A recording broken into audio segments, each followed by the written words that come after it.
Hello, how's it going, everybody? Welcome to Zoobox in the morning.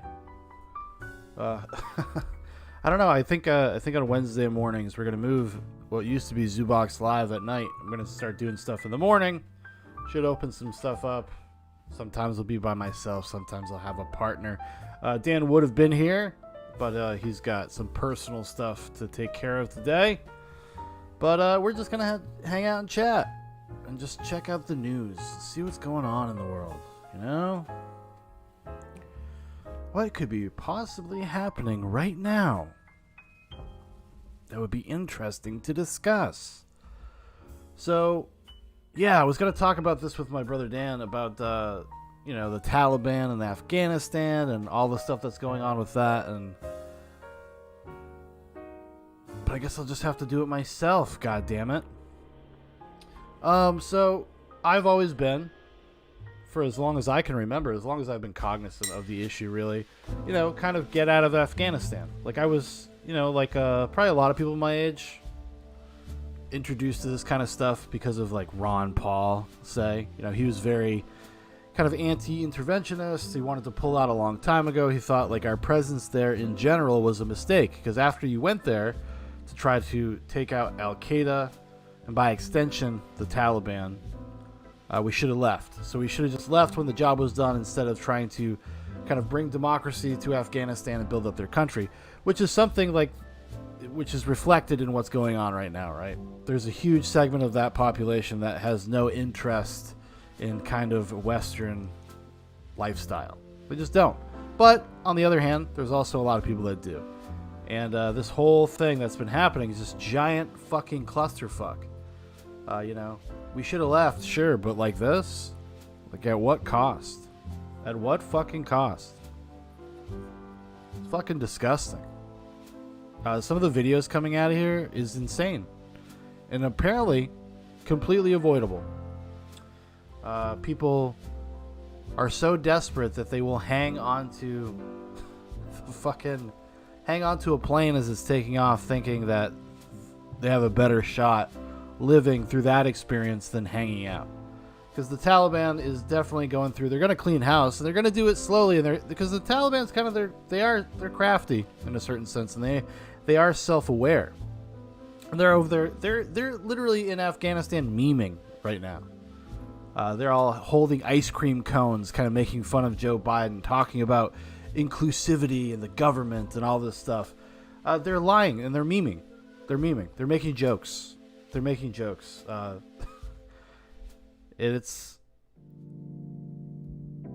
crazy. It's crazy. It's been heartbreaking to watch some of that stuff. Some of those people are just completely left high and dry.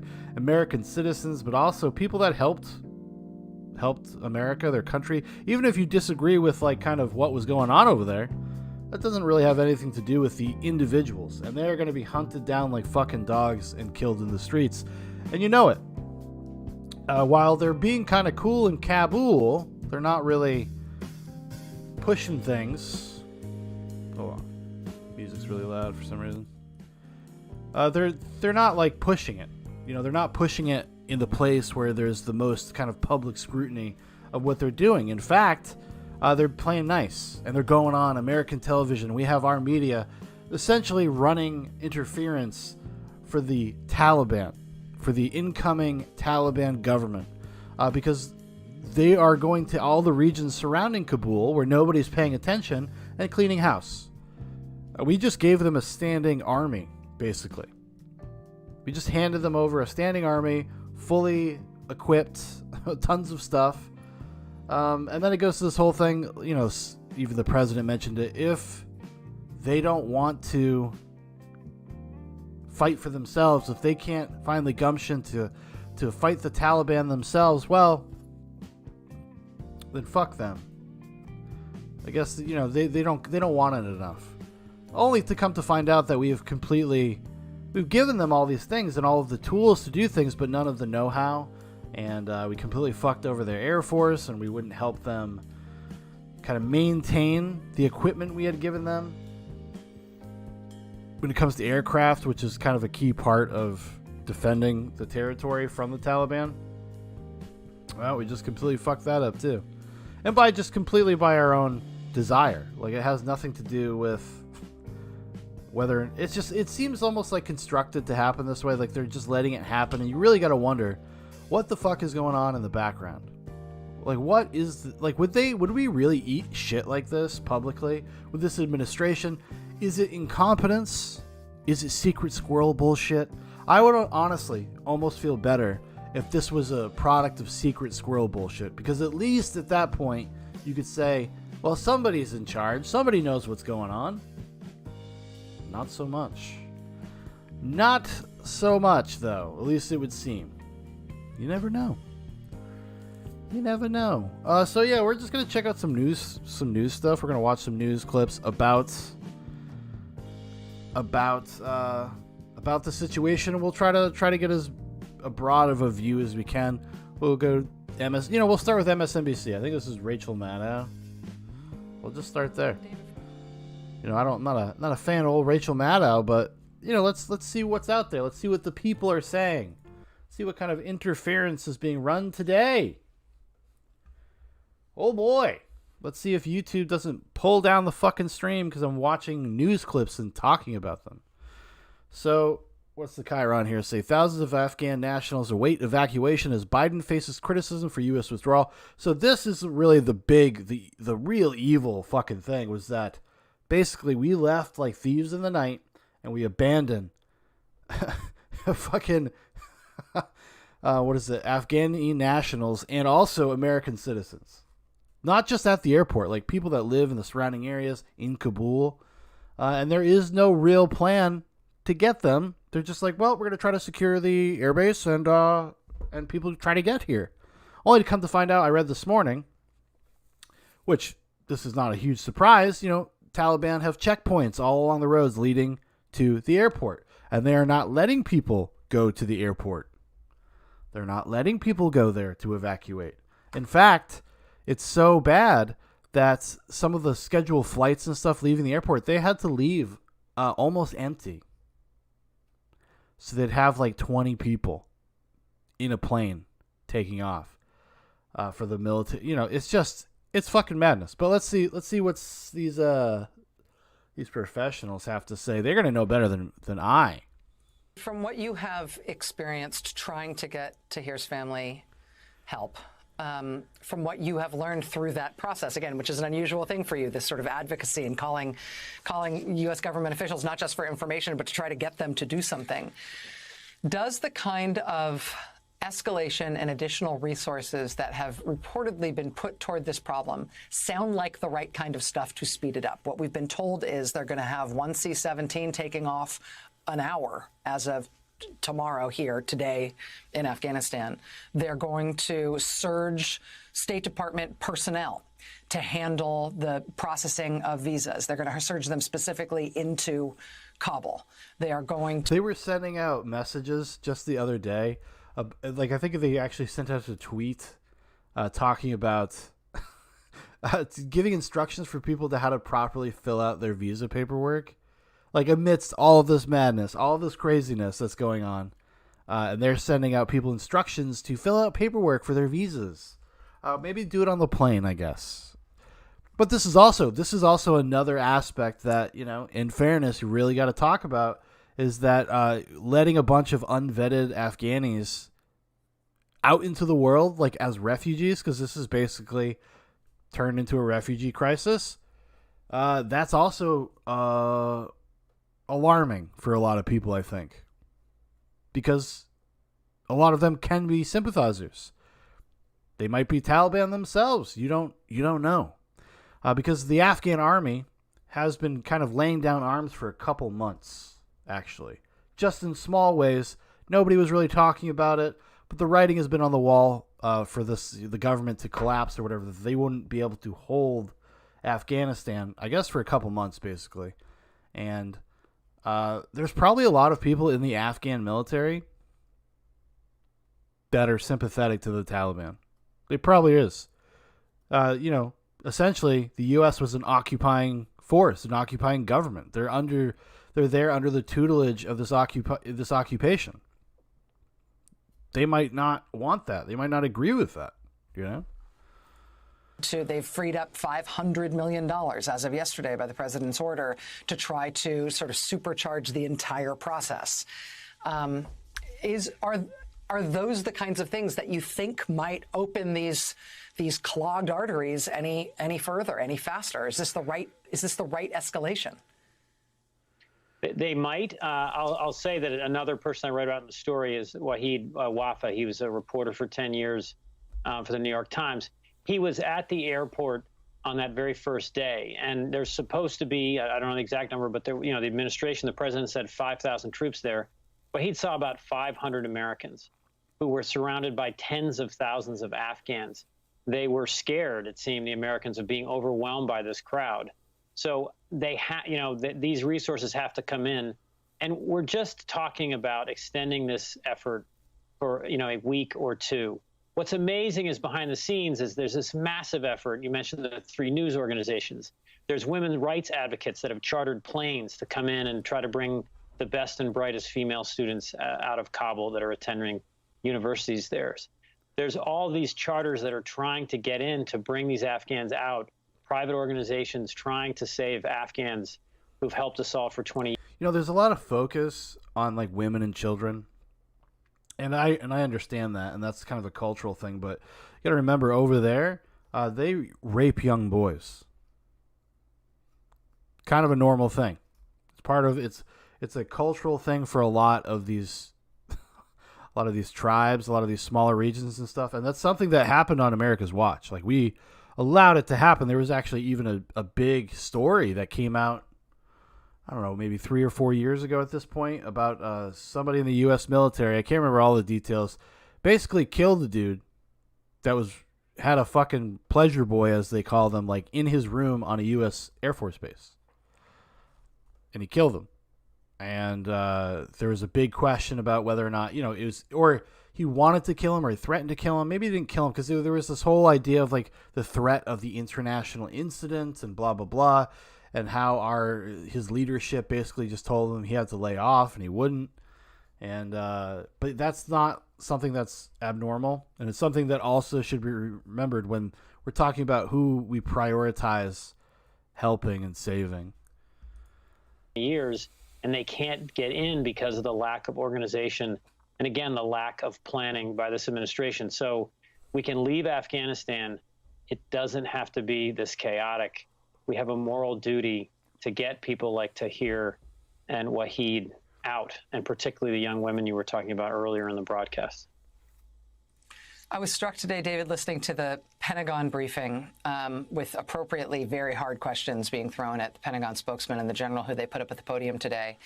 I was struck by the claim from Pentagon spokesman that having the 82nd Airborne go in to secure the airfield, establish order, to establish not only control over things like air traffic control, but to secure the perimeter and to widen the perimeter if that's necessary to truly have safety and freedom of movement around that space, that's something that the 82nd Airborne does. That's the kind of targeted mission that nobody has any cynicism about the U.S. military's ability to pull off, despite what we've just seen from this 20-year war and all of its complications. I wonder if the sort of unified, very specific focus of the U.S. military here might at least be able to bring the kind of order in coming days that would allow for the private efforts you were just describing to come to fruition, to get charter planes, whether they're going to Doha or whether they're going to Dubai or wherever they're flying to get those sort of get clearance essentially for those private efforts. According to the Afghans I spoke to today, the American soldiers aren't doing that. They felt bad for the American soldiers. They didn't have barbed wire. They didn't have any kind of equipment to control the crowds. The only things the American soldiers had that they saw were rifles and machine guns. There's a tiny little part of the airport that was controlled. I think it's expanded a bit today, but the vast majority of the airport is not controlled. Tahir, my friend, who's an American citizen, he got an email saying that his family should show up at the main gate. Thousands of Afghans were there. There was messaging between journalists about that Afghans shouldn't follow the instructions of the U.S. Embassy to go to that gate because the Taliban were there. There was no security. And I think as the days go by, and we all have to sort of report hard here, the amount of just poor planning and very poor management carried on by the Biden White House is going to be appalling. And I just keep hearing deep frustration from the news organizations that are simply trying to get planes in to bring their people out.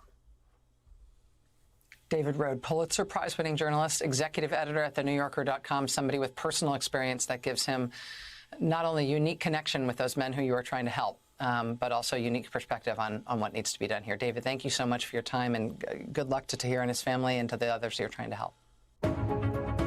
This is who we are, right in the cooter.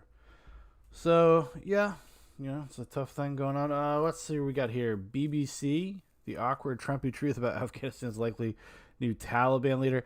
Oh yeah, I love that. Like, they just cannot get off of the fucking Trump's dick about every goddamn fucking subject. So even this, it's just like, whether it's we're talking about the Taliban. Who's this fucking asshole? What's his name? Michael Moore. Remember Michael Moore? Remember that guy who makes documentaries? Let me see if I can find the tweet. He's he was like a picture of January 6th people, and there it is. Let me show this for you on the screen here. There we go. So Michael Moore, documentarian, humble Michigan resident. Michael Moore is all like, they're Taliban, our Taliban. Everybody's got a Taliban. They're at their best when they confiscate the halls of power. Holy shit. Imagine drawing a parallel between this and this and acting as if it is at all the same. At all the fucking same. What's up, Prophet? It's time to talk in the morning. And a lot of people, thanks for making the perfect case as to why January 6th wasn't an insurrection. I'm surprised he's left this up. Although, you get these fucking people, these sycophants, they'll go with anything. Because this is just embarrassing, and he's not the only one. It was there were so many people. It was like what's his name? Stephen Colbert was also like, I wonder if that's up. Stephen Colbert. He also did made a quote unquote like a joke-a-rooney. Let's see here. Stephen Colbert likens Trump voters to the Taliban, and this is the new angle. Like, this is I've seen a lot of people express this sentiment because they're gonna try to take this tragedy and this fuck up and everything going on and obfuscate it and run interference for the Biden's administration, whoever the fuck you want to call the intelligence community, whatever. They're going to run interference for them because they are literally just propaganda arms of mainstream politics. So let's see what he has to say. He says something about, I can't even remember. He's right. We've had troops there for 20 years. They fought. They sacrificed. Their families sacrificed so that we wouldn't have a terrorist attack in America planned in a foreign country. Why should our soldiers be fighting radicals in a civil war in Afghanistan? We've got our own on Capitol Hill. See? Already. And there's also this kind of subversive, like, the military should be securing our institutions. Oh, ooh, spooky, scary. What an asshole. What a piece of shit. The idea, like, cause, you can feel however you want about January 6th, I guess. I think the people that went in the Capitol are fucking stupid. But most people weren't there. They're just there protesting. They're exercising their First Amendment rights. I know that's something that bothers people like Stephen Colbert. He's over there hobnobbing at, Obama's birthday party and shit, hanging out with John Kerry, sucking on that adrenochrome. Prophet says, also laugh a lot at the libs being boots on the ground imperialists now. Oh, yeah. No, they're bootlickers now. It's because it's so transparently just a team sport. There is no substance. There's no principle that they operate under. It's just like, oh, well, this now that the GOP has kind of shifted to be like working class, freedom of speech, freedom of art, all that stuff. So now we just have to be the opposite of it. This is really the legacy of Trump. And this is why Trump was so damaging in a lot of ways. And not really his fault, I suppose, but just the reaction to Trump has created a weird fucking vacuum. But let's see what other great jokes he has. Then Biden pointed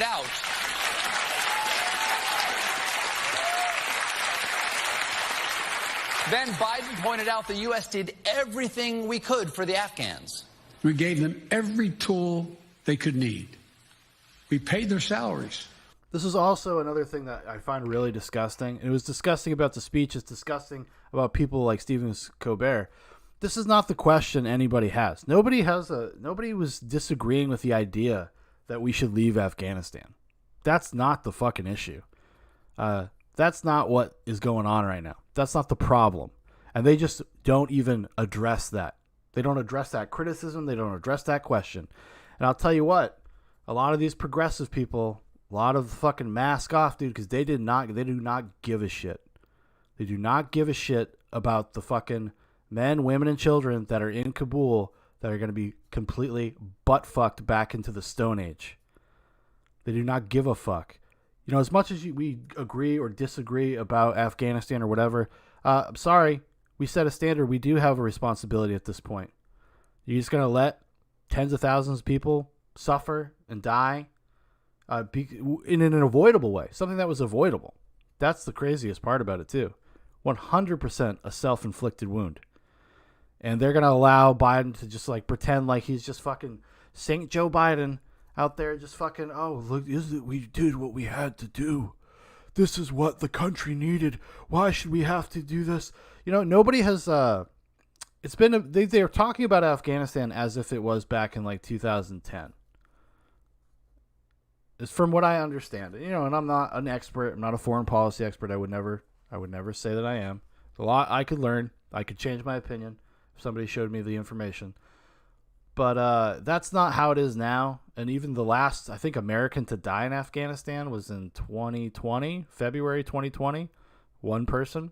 And that's kind of how it had been for the past 5 or 6 years before that. Excuse me. Provided for the maintenance of their Air Force. We gave them every chance. That's so funny that they played that clip. He said they provided the maintenance for their Air Force. They didn't. They didn't. When he says provided maintenance for their Air Force, it was talking to them over Zoom while they were pointing laptops at broken planes and broken jets and asking, how do we fix this? And they would try to walk them through it. And you have people that have just no connection to this stuff. The mechanical ability is just completely behind.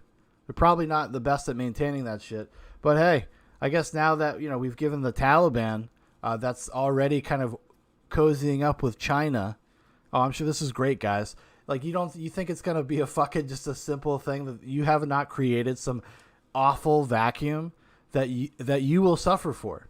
There will be direct ramifications for like the United States based on this. And maybe you think that's a good thing. I don't know. I have a kid. I would like our country to be prosperous. You know, I don't know. That's just me. Call me old-fashioned. I have to work with what I have. I can disagree with foreign policy. It doesn't mean I want America to kind of lose its position in certain ways, because if you're not there, somebody else is. That's the fucking brutal reality of it, especially when it comes to geopolitics and incoming superpowers. What do you think they're going to do? Do you think they give a fuck about your interests? Do you think the U.S. government doesn't have your best interests in mind already? Think about how other governments feel about you. Air Force. We gave them every chance to determine their own future. What we could not provide them was the will to fight for that future. Just a thought. 10,000 Afghanis have died fighting the Taliban since we've been there. I think it's maybe a little bit more than that, give or take. Those people did not. It's not because they didn't care. And this is just a huge blow. It's just a huge blow. Like, imagine now everybody that's ever allied with the United States anywhere is just going to be like, well, this is what you guys do, I guess. Fuck. Maybe we should have checked with the Afghan army if they had the will before we gave them the tools and the weapons, because now the Taliban has the will and the weapons. And the former Afghan army soldiers are at home rubbing Miracle Grow on their face, trying to squeeze out a beard by dawn. And in the end, Biden... Wow, what a piece of shit. ...argued that whenever we pulled out, the Taliban would have taken over. The events we're seeing... Like, what? Is this a fucking supposed to be a late-night comedy show? What the fuck? God, I hate these fucking people. I hate them so fucking much. I can't even... It makes me, like, I get physically angry. Like, watching shit like that. It's so fucking... Just so disgusting. Just this fucking propaganda. Just makes you feel so fucking icky. Ugh. Yuck. Yuck. All right, what else we got? So let's see, what else? What other perspective can we look at? I wish I knew where the clip was. Justin Trudeau is talking about it. Joe Biden apparently has not spoken to any leader of any foreign leaders about this at all, period. He has not reached out. He hasn't talked to anybody. Justin Trudeau said Hillary Clinton reached out to him to talk about it. What is going on? I know he went back to the White House last night because people were freaking out. Like, what the fuck, dude? Like, he came back from Camp David to give his little 20-minute spiel, and then immediately left and went back to Camp David. Fucking ridiculous. Let me see. The awkward Trumpy truth about Afghanistan's new likely Taliban leader. That's another Rachel Maddow clip. We gotta space out the Maddow.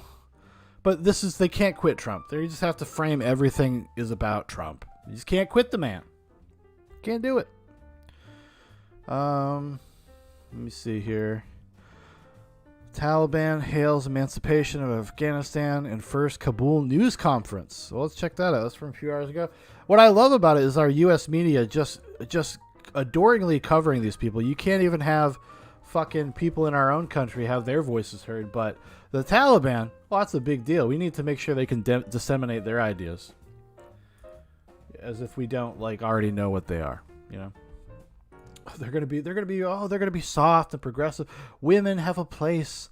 Women have a place in the new Taliban, even though we don't allow them on TV, and we've had all of the images of women painted over in the public square. But yeah, we're gonna be an inclusive Taliban. They are memeing. They are joking. People are taking this seriously. People are like, well, I guess we'll just have to see what happens.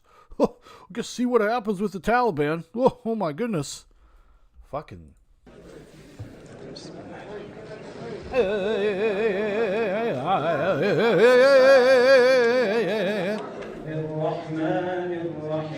See? I got it started for him. قال الله تبارك وتعالى أعوذ بالله من الشيطان الرجيم بسم الله Oh, thanks for having me, guys. Thanks for having me. إنا فتحنا لك فتحا مبينا After 23 years of struggle, we have emancipated our country, made it independent. ويتم نعمته عليك. I love this. People are like, oh yeah, the strategy of the Taliban. The strategy of the Taliban was just to wait. Just to wait. I think it was, what's his name? Mike Cernovich. He said something about you have a watch and we have time. As in, we think about time as kind of finite timetables. Got to get this done in this period of time. But when you just are dealing with time abstractly in general, they'll wait forever.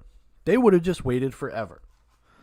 And that, that's an inevitability. They're not, this is ideological. They are ideologically possessed. This is more than just a government takeover. And that's their whole project, is to spread the good word of Islam. And we have people in our country that launder these ideas, try to get it in our culture. صراطا مستقيما وينصرك الله نصرا عزيزا وأيضا قال الله تبارك وتعالى واعتصموا بحبل الله جميعا ولا تفرقوا صدق الله العلي العظيم. We don't hold any grudges against anyone, and we want no more war. Okay. د رسنیو استازو او ستاسو له لارې نه We are assuring the safety of all those who have worked with the United States and Allied forces, whether as interpreters or any other field that they've worked with them. So you know what they're doing? They're getting people to come out and feel like they're safe so they can find them. Because I wish I had been able to do a little bit more prep for this, because I know in the surrounding areas of Kabul, they are rounding people up and killing them. They're not doing it's not mass executions. They're not doing it like that. They're just kind of going door to door, picking people off streets, etc. So this is for show. I can't believe anybody would take this at face value. Like, you guys, you're out of your fucking mind. You take this at face value. As for their talents and their skills, we do not want them to leave the country. We want them to serve their own homeland. Women will be afforded all their rights, whether it is in work or other activities, because women are a key part of society. And we are guaranteeing all their rights within the limits of Islam. See, within the limits of Islam, a little back door there. Little back door that is very open to interpretation about what exactly that means. Ugh. Look. I don't like it.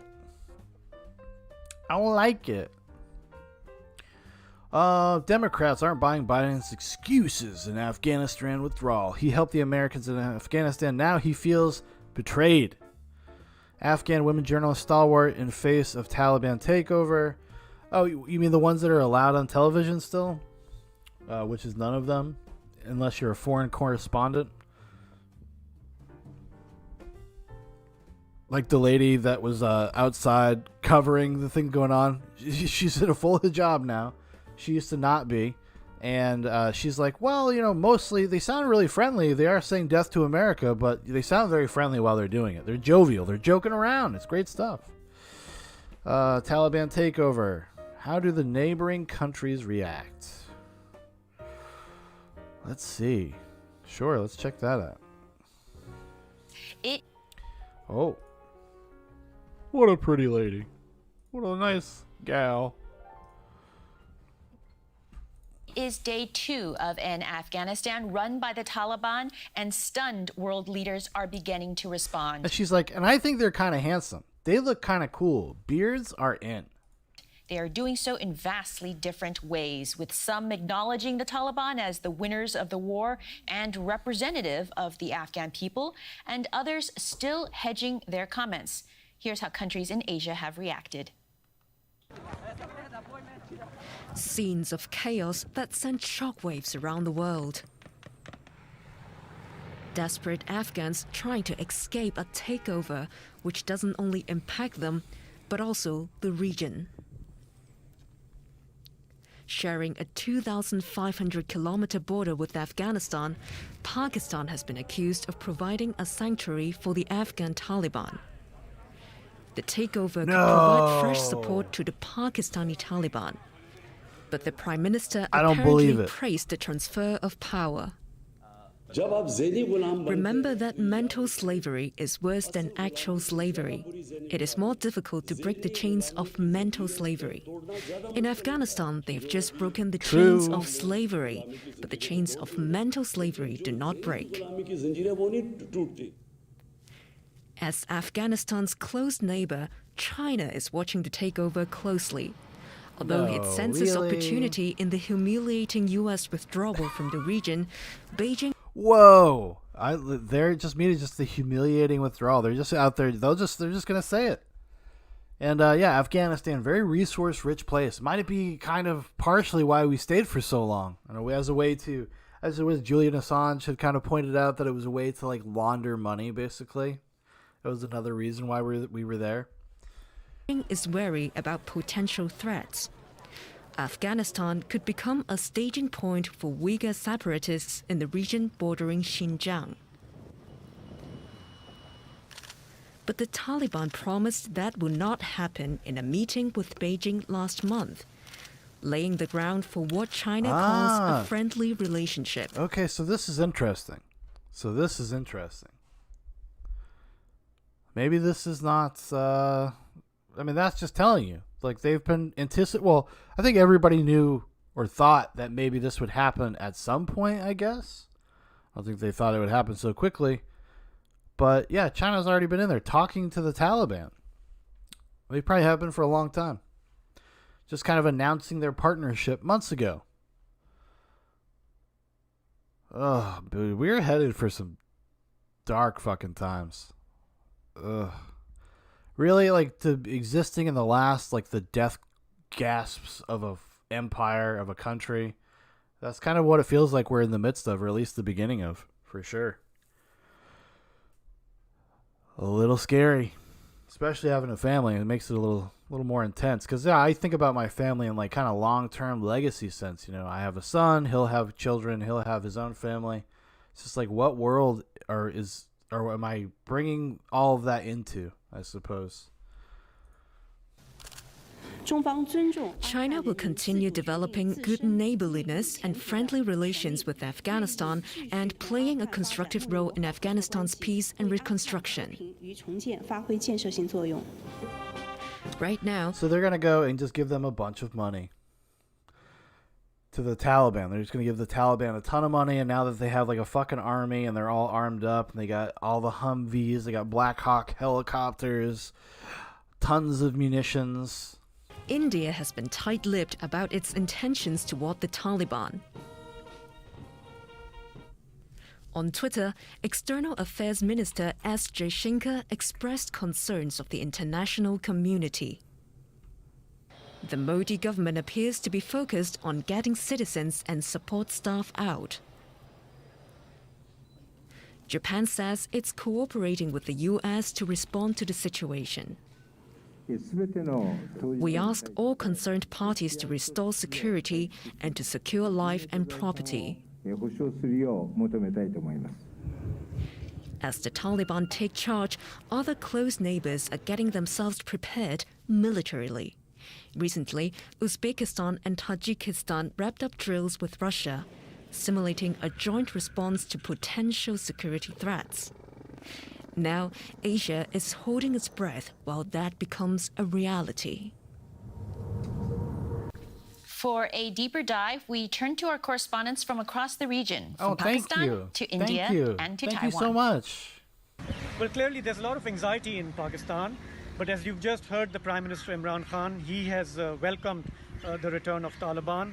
The Pakistani army, which essentially calls the shots when it comes to Afghan policy, is quite satisfied with the outcome.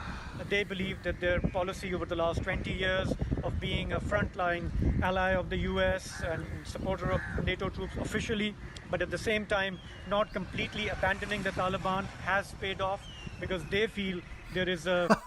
The Pakistani leadership's like, well, you know, we hedged our bets.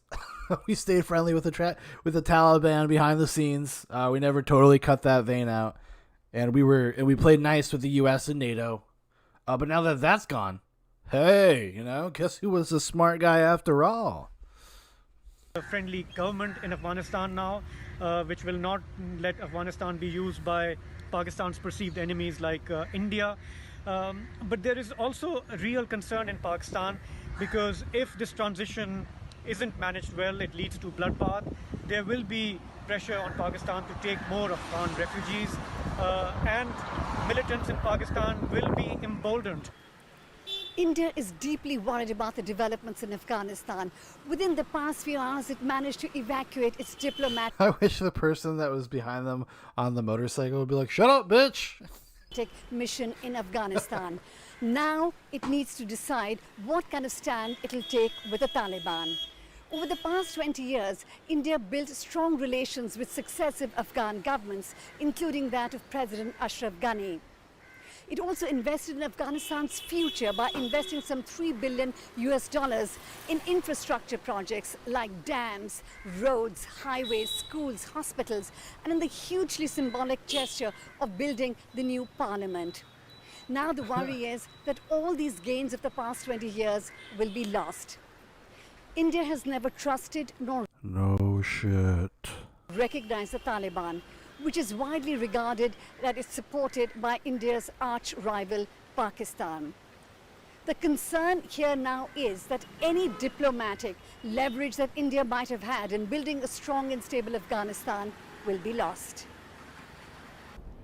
After the Taliban took over power. Holy shit, who let this little kid on the screen? A little intern or something. Be like, hey, get up there. Get on the... Yeah, no, it's safe. It's safe. Get on the roof. Get on the roof. Here, put these earbuds in. That looks like a child. Maybe one of those pleasure boys. In Afghanistan on Monday, the Chinese Foreign Ministry issued a statement saying that they will respect the will and the choices of the Afghan people, and they look forward to building a friendly relationship with the Taliban-led Afghan government. Despite the positive I love how they just say that over and over and over again, like it's a veiled threat. They will work with the Taliban government. They are friendly with the Taliban government. They have reached out to the Taliban government. They are supportive of the Taliban government. Oh, no way.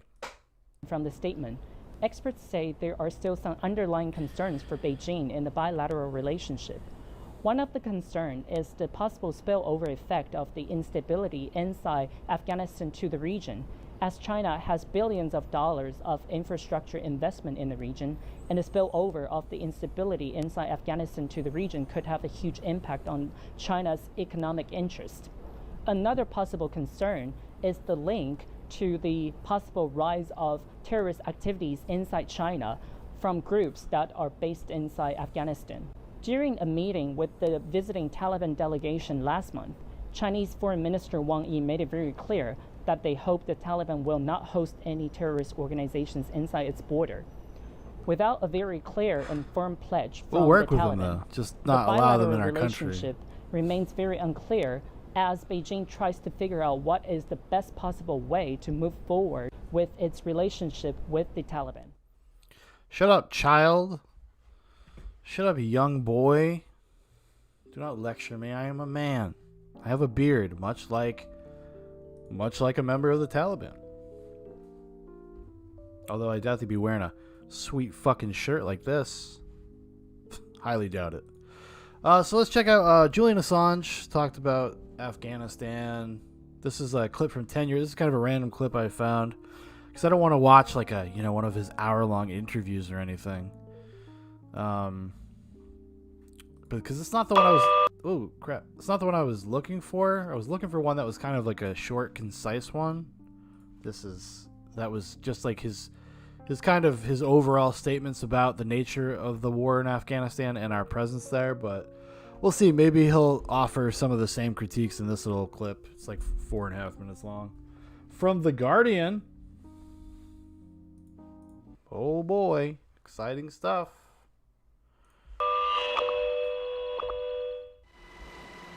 Hundreds of civilian deaths. A black unit to hunt down... So this was 11 years ago. So this is from like 2000... Is it 2010? Yeah, this is from 2000... Almost exactly 11 years ago. Wow. Taliban leaders. Intelligence pointing to Pakistani and Iranian involvement in the insurgency. The US military's secret Afghanistan war logs provide the most revealing picture of the conflict so far. An hour-by-hour account emerges from 92,000 cryptic reports, each recording an incident involving NATO troops, a Taliban attack, or intelligence received. They were shared with The Guardian, The New York Times, and Der Spiegel by the whistleblower's website, WikiLeaks. Its founder, Julian Assange, explains why he made it public. If journalism is good, it is controversial by its nature. It is the role of good journalism to take on powerful abuses. And when powerful abuses are taken on, there is always a back reaction. So we see that controversy, and I believe that is a good thing to engage in. And in this case, it will show the true nature of this war. And then the public from Afghanistan and other nations can see what's really going on and take steps to address the problems. The significance of this material is both the overarching context, that is, it covers the entire war since 2004, and individual events which are also significant, or a thread of events. So those include something like Task Force 373, an US-based assassination squad that goes around Afghanistan, killing people on the kill or capture list. It includes significant events where many people were killed. For instance, we are looking at an event that killed 181 people at once, some by an AC-130 gunship. It includes detail about how the war is supported in various ways. So how the political class in Kabul interfaces with US military and intelligence, how the corruption is spread through that community, but also how the war is mediated by Pakistan and possibly by Iran. The nearest analogue is the Pentagon Papers, which was released in the early 70s. That exposed how the United States was prosecuting the war in Vietnam. That was some 10,000 pages, and some of those pages were accepted and put into the New York Times and other US newspapers. It wasn't for several years that a book was published of some 5,000 of those pages by Beacon Press. This guy talks very softly, but I guess that's kind of the point of that. But I did find the little shorter clip while that was playing of what I was talking about in terms of some of how he felt about this stuff. Let's see here. WikiLeaks. Hey.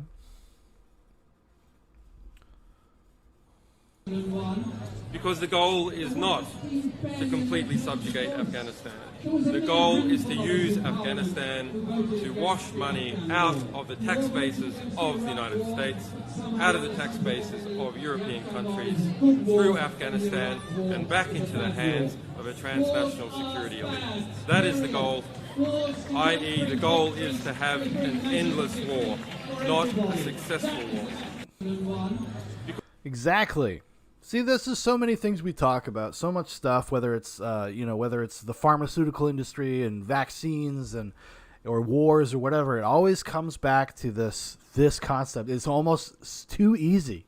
It's too fucking easy. It's too simple, but it usually at its base principle is always what it ends up being. It's about money. It's about greed. It's about consolidation of power and people trying to maintain positions, because everybody does that in their life. So when you're dealing with when you're dealing with it on a giant scale, the desire, the human nature aspect of it doesn't actually change at all. Doesn't. Hate to break it to you. Hate to be the bearer of bad news, everybody.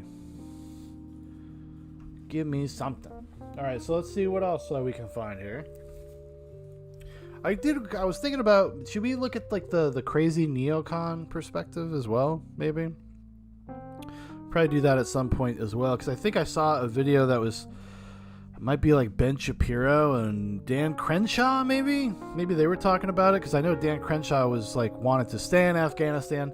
I don't think Ben Shapiro was pro staying in Afghanistan, but I know he wasn't like also against it either. Should be interesting. Afghan Americans react to Taliban takeover. Well, that might be interesting.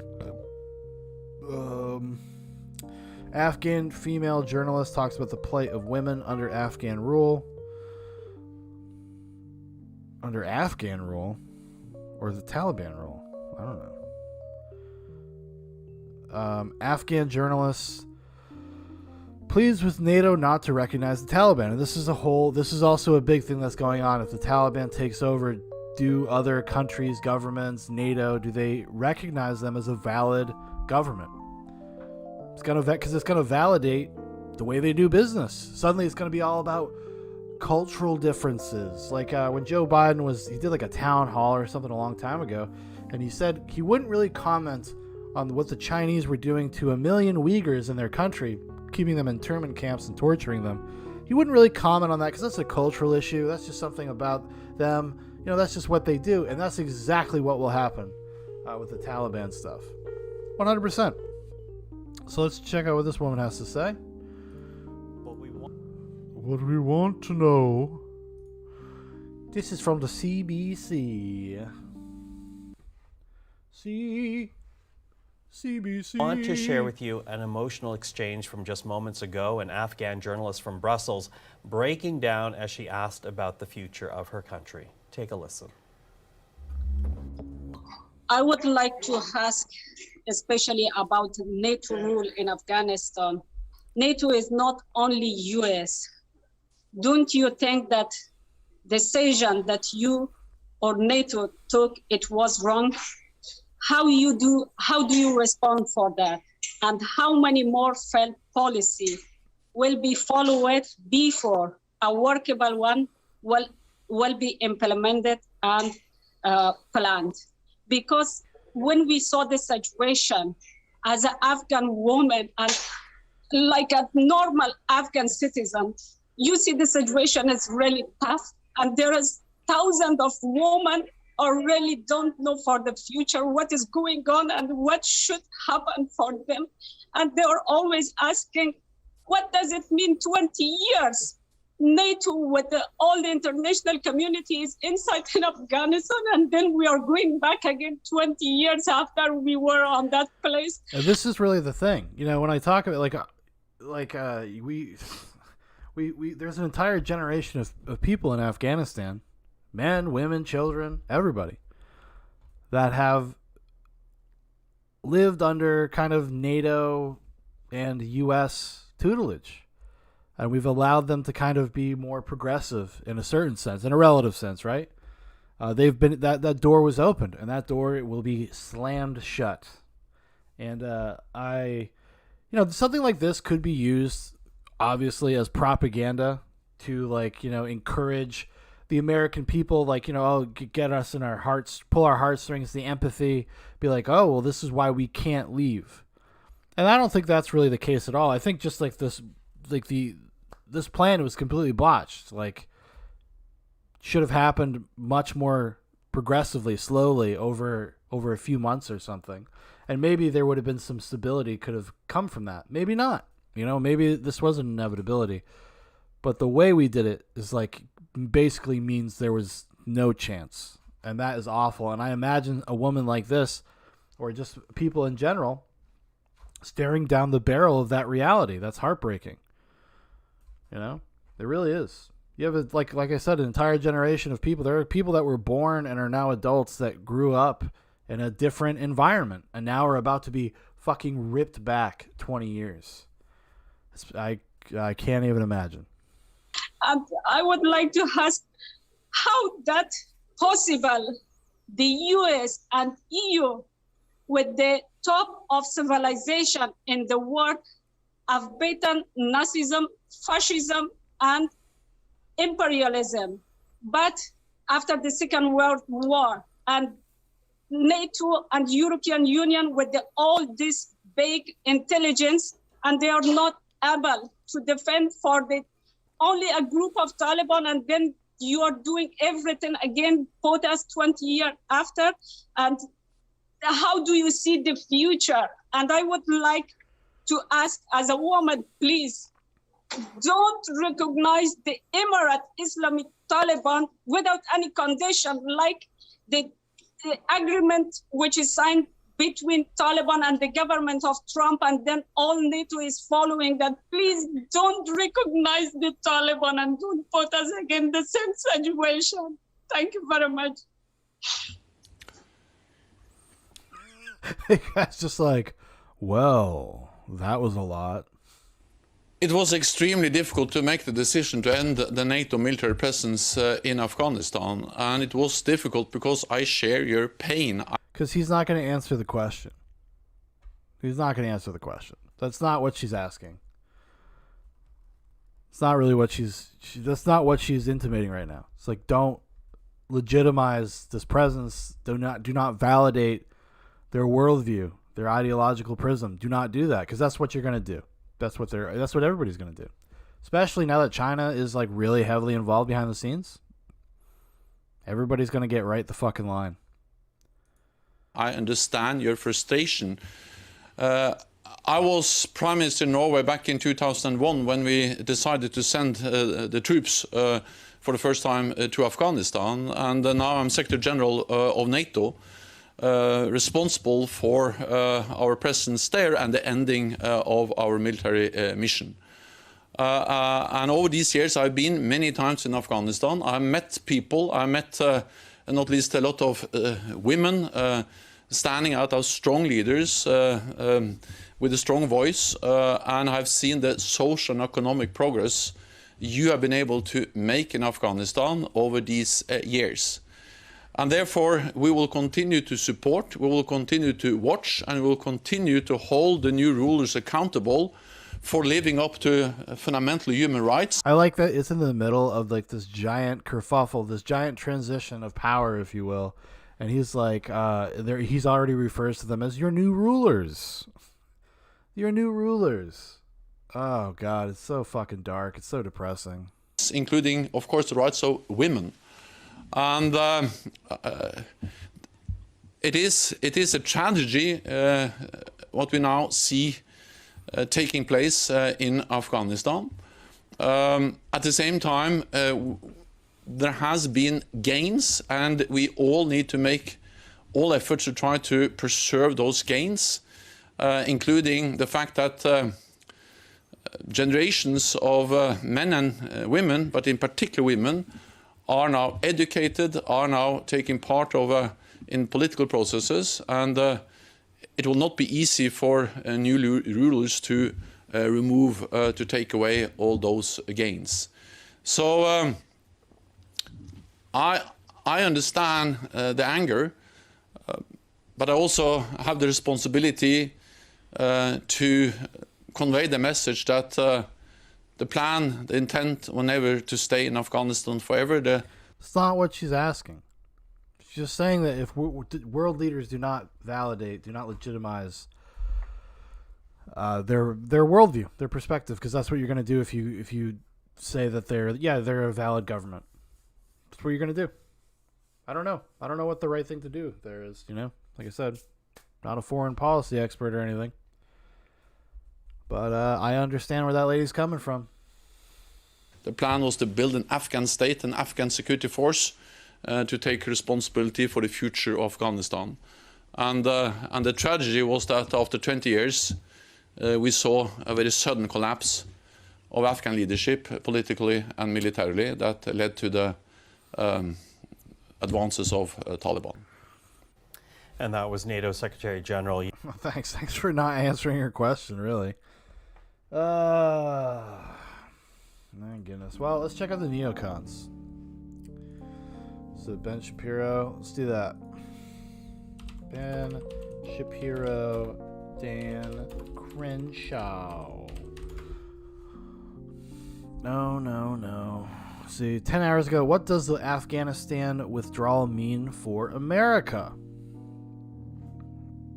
I guess let's see. I don't know if he's... I don't know. Is Dan Crenshaw on here? I don't know. His picture was on the thumbnail. So we'll see. What else we got?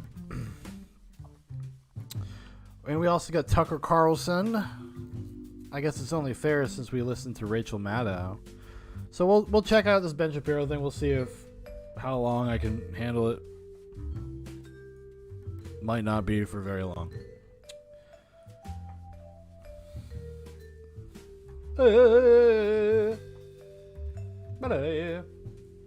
Welcome back. This is the Ben Shapiro Show. Joining us on the line is Representative Dan Crenshaw. He's representative for Texas' 2nd Congressional District. He's also a host of the podcast Hold These Truths and author of Fortitude, American Resilience in Our Era of Outrage. Author of of course, this he served in Afghanistan. book. And of course, lost an eye being hit by an IED on a deployment over there, served 10 years in the Navy SEALs.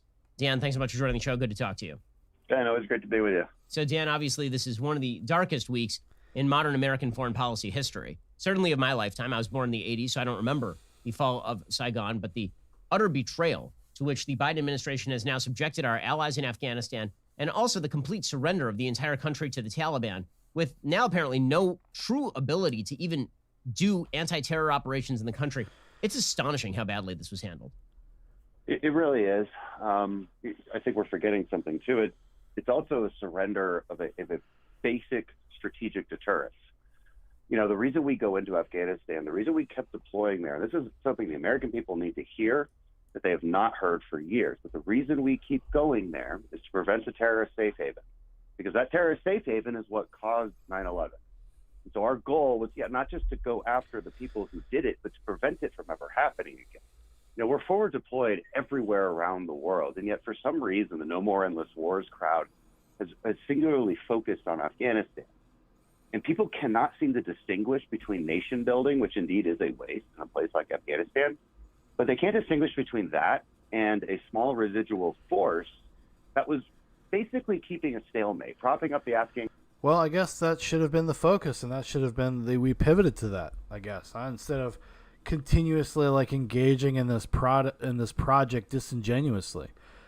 For people to have distrust of the intentions of the U.S. government and what we're doing over there isn't a crazy concept. So if Dan Crenshaw wants to be mad at somebody, he should be mad at his own leadership. The idea that, if you wanted just a presence there for intelligence, anti-terrorism, etc. Okay. Well, if that had just been said, people wouldn't think of it that it was that big of a deal. They wouldn't have a feeling of nation building and that we're in this, we're occupying the territory, basically. I don't think they would have that kind of sense if people had been more transparent about it. Because, he's not wrong in terms of becoming a safe place or a harbor for potential terrorists. It's, I don't know. It is what it is, man. It is what it is. Government enough so that we don't see this kind of terrorist safe haven take place. And it's really astonishing that we're in this position, but there's been bipartisan bad decisions on this for a long time. Hey, what's up, Maverick? How you doing, buddy? Pushed by conservatives as well, the No More Endless Wars crowd, who deny the reality of where we're at. Look, the reality is it's either this outcome or a small residual force. And they never wanted to believe that. They always wanted to believe in this fictional reality where you could have it both ways, with zero troop presence and also a stable enough Afghanistan where no terrorist safe havens are.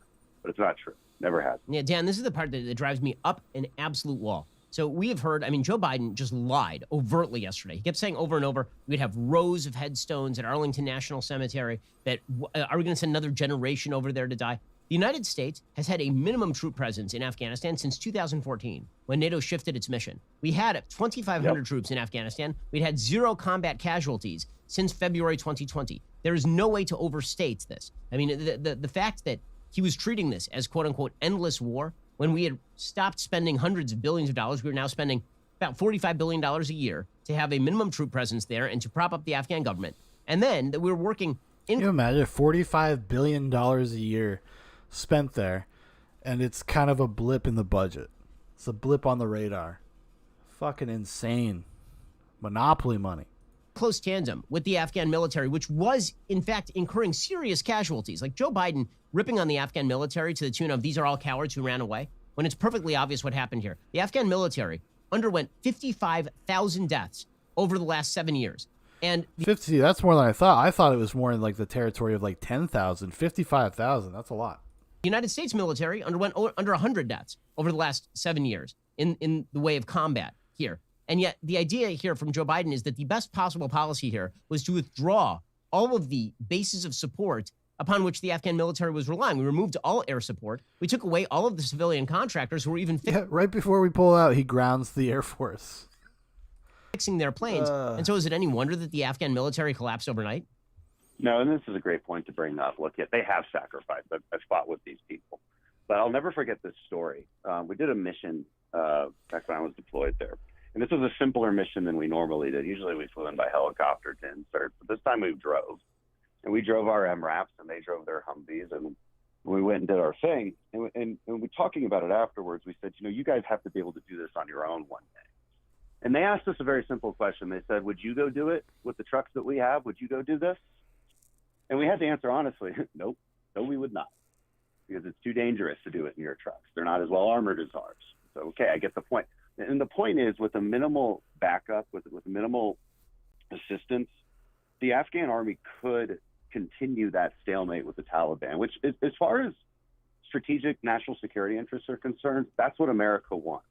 Okay, what we want is to deny a terrorist safe haven. I can't say that enough, and it was never told to the American people that way, and that's really unfortunate. And what we've done is basically told a drowning man to learn how to swim while we pull away his life raft.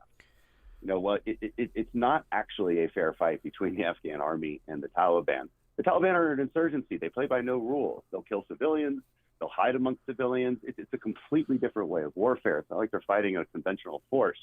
And so it really is insulting to them to have expected this.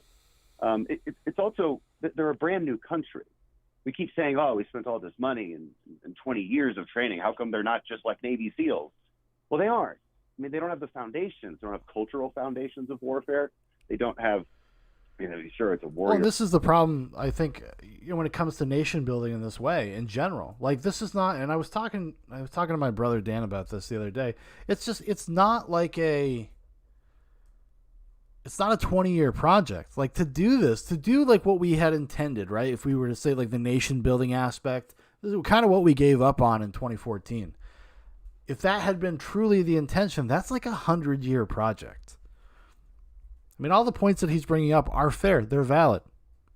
I think Dan Crenshaw is a fucking war hawk. I think he's like a neocon. He's kind of like, what's his name? Arizona guy, what's his name? I can't remember his name. John McCain. He's like the new John McCain. That's kind of who he reminds me of. I think he's totally in on like whatever, like just kind of military imperialism. He's kind of agrees with a lot of that sentiment that, like, as a philosophy of combat and of our presence in the world. But like, he's not wrong about some of the particulars. He's not. And like, so it's kind of like we went and did a half-assed job, and then we just like thieves in the night just left. Just left these people high and fucking dry. And we spent a lot of money, $100 billion building up their forces, their military forces. That has nothing to say of like how much we spent just with our own resources being over there.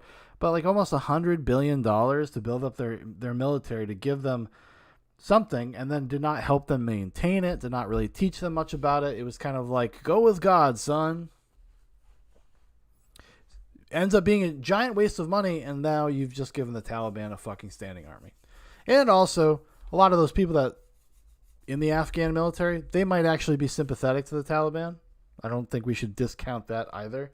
They might have just kind of given up.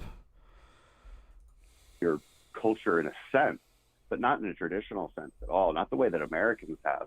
They don't have the logistical foundations, and they don't have a way to pay their soldiers. This is what we were taking care of. And again, that's another thing. $88 billion funneled in this thing, and they did not pay their army with any type of consistency. Some people were rich. Some people were very much so enriched by this. But imagine being part of a military force where all your fucking equipment is just broken and shitty, and it's all like the fucking cheap knockoff stuff from Korea, in a certain sense. And then you're not getting paid, and then you're being asked to like, oh well, yeah, now you got to do this. Now you got to fight. Now you got to defend your country. See ya. I'm so curious what the post-mortem on this situation is going to be. I hope there's an investigation. I hope somebody is held accountable. We know that nobody's really going to be held accountable, not in any real serious way. But at least what the fuck happened, and who knew what, and how much of a lead time did the Afghan military even have? Like I said, I know this has been going in slow motion since about like May 1st, which was with the original pullout date that Trump had kind of established and set up. And say what you want about Trump, Trump would not have allowed this to be this way. He wouldn't have. He's too hyper focused on his optics. I don't know what Joe Biden has just been given such a pass. I think he just thought he would get away with it. Honestly, I think he's just that fucking arrogant. And his campaign is scrambling to try to figure out what new position they have to take on this, like in real time. It's shocking. It's fucking really shocking. It's demoralizing for everybody, people, just being a citizen of the country, and also for our military. Imagine, having like served your country or whatever, and got sent to Afghanistan, and maybe you lost friends, or you saw somebody die, or you just got PTSD from the experience, whatever, and all of that for nothing, for literally nothing. Can't imagine that makes people in the military feel very good. Fairly minimal cost, while also providing a strategic national interest. I mean, look, just a few days ago, we had the ability to have bases and aircraft just stationed a few hundred miles away from China and Iran. You think this isn't important? This is important stuff, while also, again, denying a terrorist safe haven. There's been Representative Dan Crenshaw, who, of course, served in Afghanistan with the Navy SEALs. So, Dan, this is a bigger point that you're making here, which is the geostrategic points. There's the tactical point here, which is this is a complete failure. We ended up giving billions of dollars in equipment to literally the worst people on Earth. But then there's the geostrategic point, and that is that American foreign policy is reliant on two basic mainstays. One, that we are a good ally, and two, that we are a horrifically bad enemy. That if you cross us, we will break you, and if you ally with us, we will defend you. And we have, in one stroke, basically undermined both of those. We have now abandoned tens of thousands of our allies in Afghanistan. Hell, we've abandoned 10,000 Americans. And this is the fucking thing that the international community, this is the excuse they've been looking for to be out front about their disdain for the United States. This gives them an opportunity to kind of circle their wagons and do things amongst themselves, maybe for the first time ever, because now they can point to this as an example and be like, why would you want to deal with those people? Why don't you come deal with us? Maybe we're not as good, but we're not going to fuck you over. Like, that's going to be the talking point for so many countries, for all the burgeoning superpowers, all the other people that orbit the United States. Ugh. I mean, shit, man, it's a tough thing, because it's like either you are the occupier or you are occupied. That's just the way this shit is. And that's the shitty reality of it, too. And I don't think there is really a clear or right answer. Not anymore. We're too far down the road with this shit, with nation building and fucking around in the background and our intelligence community running amok throughout the fucking world. We might be too far gone to really ever come back from it.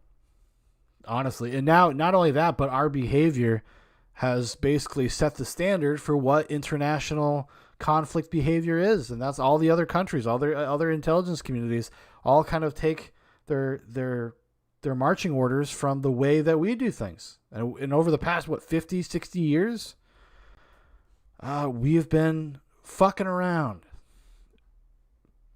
And now we're starting, some of those things are coming home to roost. In Afghanistan at this point, without any plan to get them out. And at the same time, we have now conveyed to the rest of the world that if we choose, we'll just pull out and leave you to die at a moment's notice. I mean, we've already done this to the Kurds. We've already done this to the people of Hong Kong, and the West has more broadly. We've already done this to the people of Iran, the people of Cuba. Like, how many more allies is the United States going to betray before a bunch of people start saying, okay, well, maybe we're just going to have to, be conciliatory with America's enemies? China knows this. Russia knows this. Iran knows this, which is why they are all on the march right now. Oh, look. Yeah, that's exactly right. I mean, it's extremely disappointing for American prestige. I had the extremely Shapiro damaging. angle. The potential future alliances that we may need to establish. And there's a bit of a mythology out there that, especially from the No More Endless Wars crowd, that we're not mad that Biden pulled out. We're mad at how he did it. We would have done it differently. Well, I would. Oh,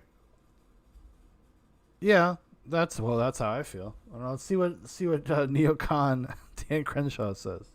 Say how exactly. I mean, there's certainly improvements here. I mean, what the Biden administration could have done much differently was at least protect American citizens, get them out first in a more orderly fashion.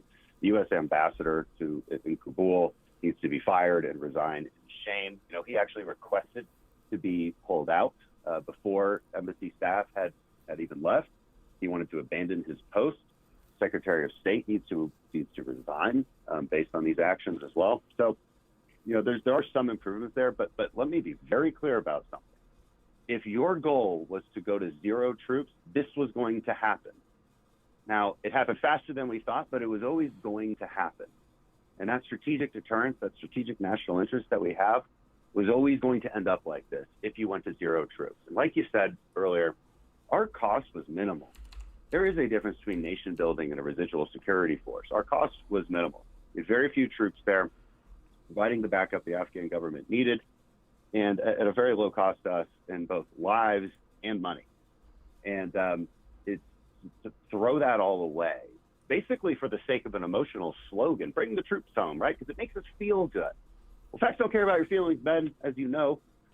And this is exactly a good case study for that. Yeah, Dan, one of the things that we've seen immediately is China recognizing the Taliban. They want to go into the rare earths metals business with the Taliban. Meanwhile, they're openly threatening Taiwan at this point. I mean, they held a joint military exercise on the outskirts of Taiwan. They're already having their newspapers print out. Because now there's not even like the kind of abstract threat of the West being upset with them. It's kind of a show. We kind of showed our hand a little bit, you know, because so much of the stuff is based on bluffs, you know, the threat of something. And if you show your cards, you're fucked. Put out threats about Taiwan. And if you're Taiwan at this point, you got to be thinking, like, what if China moves on us? Are we going to see something similar to what we saw in Hong Kong with Taiwan, where the Taiwanese people say, well, maybe the best move we can make here is to elect some sort of government that is friendlier to the Chinese government to try and reach some sort of rapprochement rather than relying on the United States for backup? Because, again, the United States has not been a reliable partner here, whether we are talking about the United States standing by while the Russians invaded Crimea, or whether we're talking about the takeover of Hong Kong, or now whether we're talking about the complete Taliban takeover of Afghanistan. Yeah, I mean, the Taiwan situation is very precarious, and I'm deeply worried that the Chinese are going to test-fight it on this one. But look, Americans need to have some introspection here.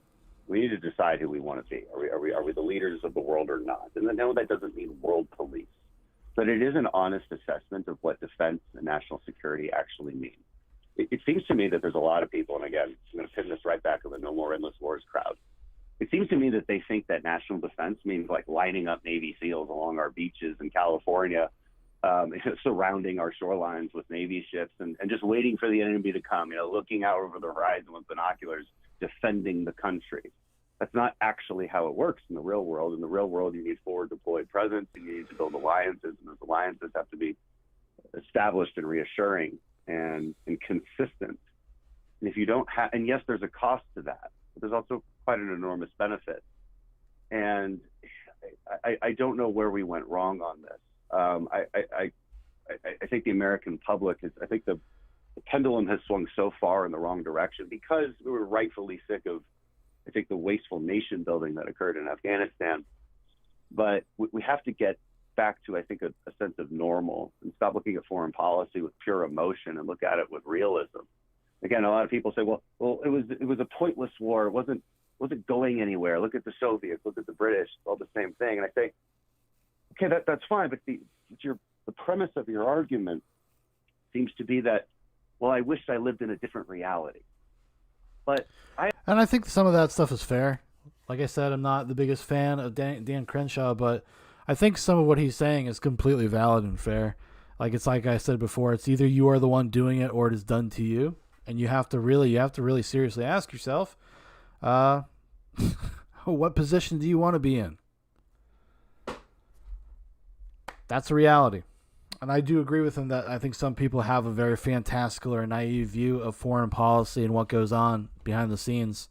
Even myself, I'm sure there's a lot of naivete in the things that I think about. Like I said, I'm not an expert, but I don't know. Because there's so many different aspects to it that, we do these things, but it's often the other components of it are completely fucked and evil. While, maybe the principle of, why, what Dan Crenshaw is saying, he's kind of putting, the forward face of it out there. He's saying, the pragmatic, practical realities, and he's right. But there's all this other bullshit, from, cronyism and just corruption in the government and in other institutions that get propped up because of it as well. And there's no way to separate the things. So it's like you have to get in your head that the two things can be true at the same time. You can disagree with all the things that happen, kind of what Julian Assange would intimate about like the money laundering and the forever war, and this is a way to enrich people, and et cetera, et cetera. And then also on the other end being like, well, there is a reality that there are terrorists, there are people that want you dead. They're not even that small of a group of people. These are ideologically driven stuff, and if they're allowed to proliferate, they will. Of course they will. Why wouldn't they? Like, their project is very, very broad, and it's going to go on forever. That's the truth. It's tough, you know. It's tough. It's like even me right now in this moment, my feelings are developing and shifting around. You know, because it's not something I think, we live in such a country that we have the privilege of not having to really stare this in the face every day. Like, it's kind of an abstract concept to us. We're not dealing with it in a real sense. And when you see footage and things like the coming out of Afghanistan, that's when you remember. It really brings it into focus, into sharp focus, what is at stake and what the reality of these conflicts and these situations, this nation building and occupations, and what the reality is and what it does to people. And like the reality of mishandling it and who is fucking responsible. It's such a mess. It makes my head hurt. Sorry for rambling. I have to live in the real world, and especially with some responsibility as a policymaker, we have to live in the real world. And in the real world, there was always two options here. This outcome or a small residual force. And anybody who denies that is lying to themselves. Yeah, Dan, it really is a devastating day for American prestige around the world. Again, we are not a good ally to our allies at this point. We are apparently not a particularly formidable enemy to a lot of our enemies. And the image that is now rocketing around the world of a bunch of 8th century barbarians storming the American embassy, which we built at the cost of some $700 million, is going to be taken up by terrorists around the world. There are already stories that they are doing just that. It is perfectly predictable. It is really, really ugly. But it is not at all surprising. The only thing surprising here is that anybody thought it would end differently, including apparently the President of the United States. It's Representative Dan Crenshaw of Texas. Appreciate your time on what is a very dark week for the United States, sir. Well, so I will be right back. I'm going to go freshen up my coffee, and we'll come back and probably hang out for maybe like another hour or so, watch some stuff. We're going to check out maybe what Tucker Carlson has to say, since we're already kind of on the right wing track. And then I want to pop over and see what like the progressives have to say, like Kyle Kulinski from Secular Talk, shit like that. So that might be interesting, but we'll be back very shortly.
everybody. We're back. So Maverick in the chat. Yep. It's going to be something where every day could slightly alter your opinion. For me, the most pivotal thing and only thing that could chill me about this is if we don't bloody do this again. That's true. It's a lesson, for sure. One that will probably fall on deaf ears. I don't know. I don't have much faith that we will learn the lesson here. Really don't. We got short memories. We're going to watch horrific things happen to people, and then we're just going to go right back to eating our cornflakes. So, let me see here. So, this is probably from last night. It must be, right? Today, 17th. Tucker, what the hell was that? Tucker Carlson. Coming in. He doesn't wear his bow tie anymore. You know? It's a bunch of bullshit. I don't know which one. We are led by buffoons. What the hell was that? Do you have like air dates for these things? When was this on?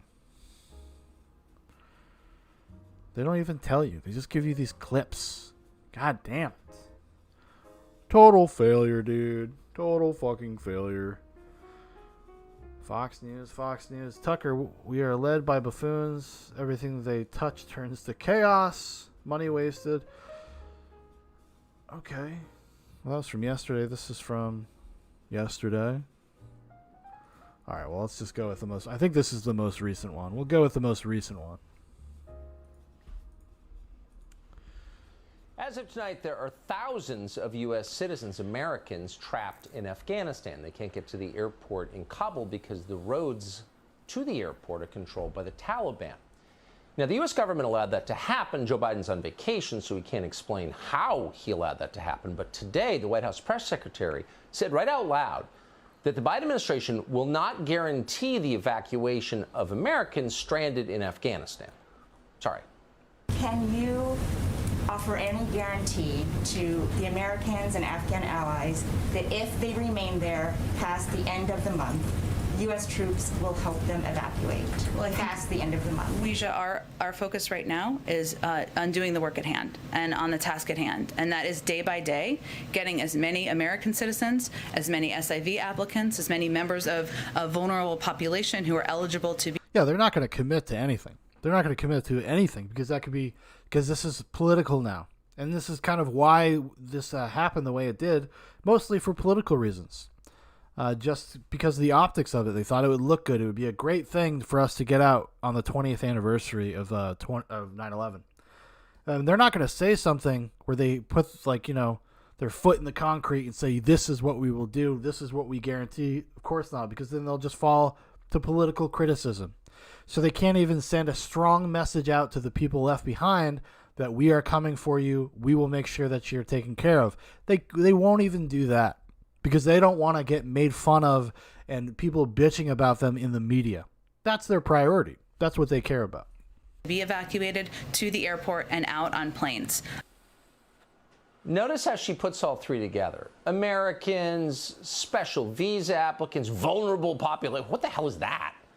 You know who's vulnerable is Americans who are trapped in Afghanistan right now. They're American citizens. The American government exists to help American citizens, not to help vulnerable populations, whatever that is. That's a definition that changes depending on which interest group is in power. No, it's Americans. That's the point. It's the American government. But nobody cares. Our leaders are telling us that what really matters is importing tens of thousands of Afghan refugees into the United States before we've even evacuated all of the Americans who are stuck there. Now, keep in mind, these aren't just translators that they want to import, people who've loyally served the U.S. military or whatever. It's anybody in Afghanistan who wants to come here for the... What's up, this gaming dragon? How's it going? Free health care.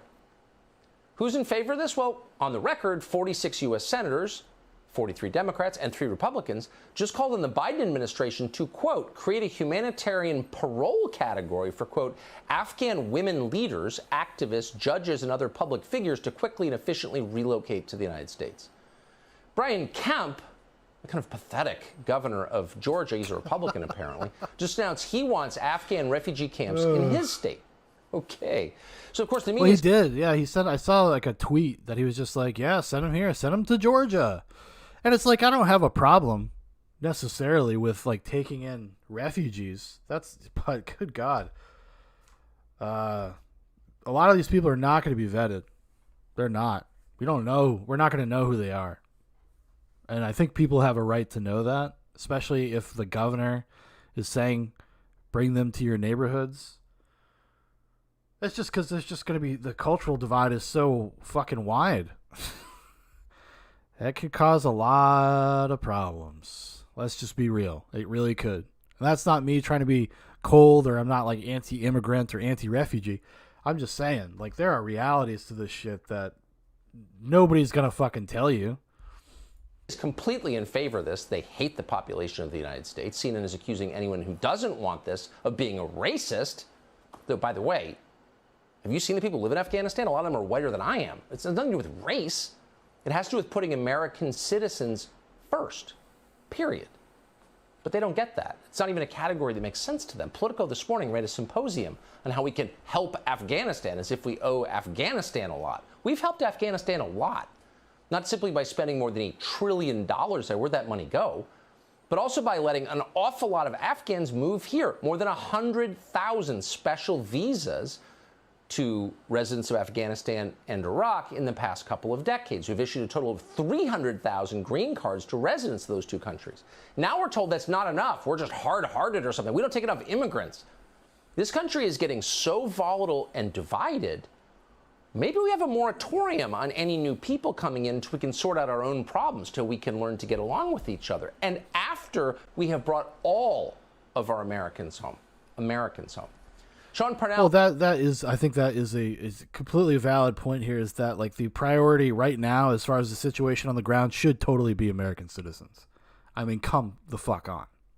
That should be the priority. However cold and shitty that sounds, I guess, I don't know. I mean, what are you supposed to do? You know, some of these people that are American citizens, it's not all just like fucking government officials and stuff like that. No, it's just people that live in the region. They have families. Is running for Senate in the state of Pennsylvania. He was an infantry platoon leader during the war in Afghanistan. He worked with an Afghan interpreter for more than a year before that interpreter helped terrorists plant an IED that killed one of his men. It's a complex subject. He knows it very well, and we're happy to have him on with us tonight. Sean, thanks so much for coming on. Look, this idea that vulnerable populations, whatever the hell that means, should get pride of place are more important than American citizens trapped in Afghanistan. I don't think I've ever seen anything that reveals their priorities more clearly.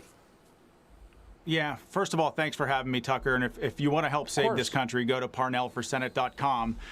So look, we should not have a single conversation about what happens with refugees in Afghanistan until we evacuate American citizens first. That should be our number one priority. The situation is urgent, and we have to get our people out of there before the Taliban takes us hostage. Look, Tucker, I was in Afghanistan for 485 days, 85% casualty rate in my platoon. Some of my men were wounded twice. We worked with an Afghan interpreter for over a year. He was on every mission with us. He was on every fight with us. And one day we got tasked with an observation post to watch info routes from Pakistan into Afghanistan.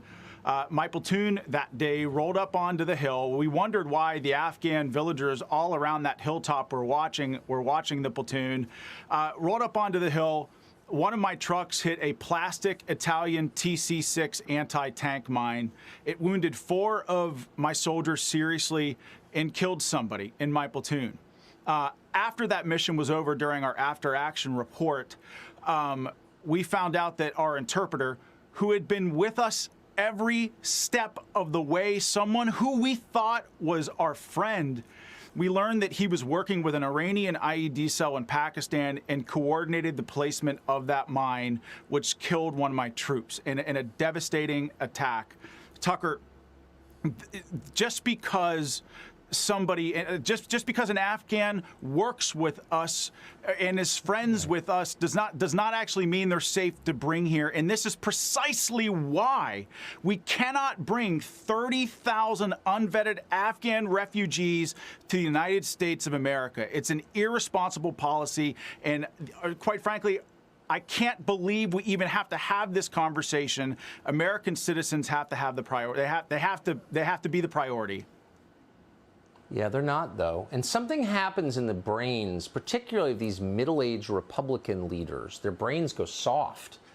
Low testosterone may be part of the cause, and they decide that they, every dumb idea they have to kind of cringe and, oh, that's okay. You know what I mean? The governor of Arkansas is like this. The governor of Georgia, like, what is wrong with these people? Why don't you stand up for American citizens? It's not hard. What I can't wrap my mind around, Tucker, is that we have talking heads, media personalities, and politicians trotting out 20-year-old foreign policy arguments. The idea that we have to fight them there to keep from fighting us here. What happens in Afghanistan doesn't stay in Afghanistan. Tucker, these are not foreign policy arguments. These are arguments for wars in countries at any time, in any place, for an indeterminate amount of time. Think about it. What happens in Africa? What happens in Africa? It doesn't stay in Africa. What happens in Iraq doesn't stay in Iraq.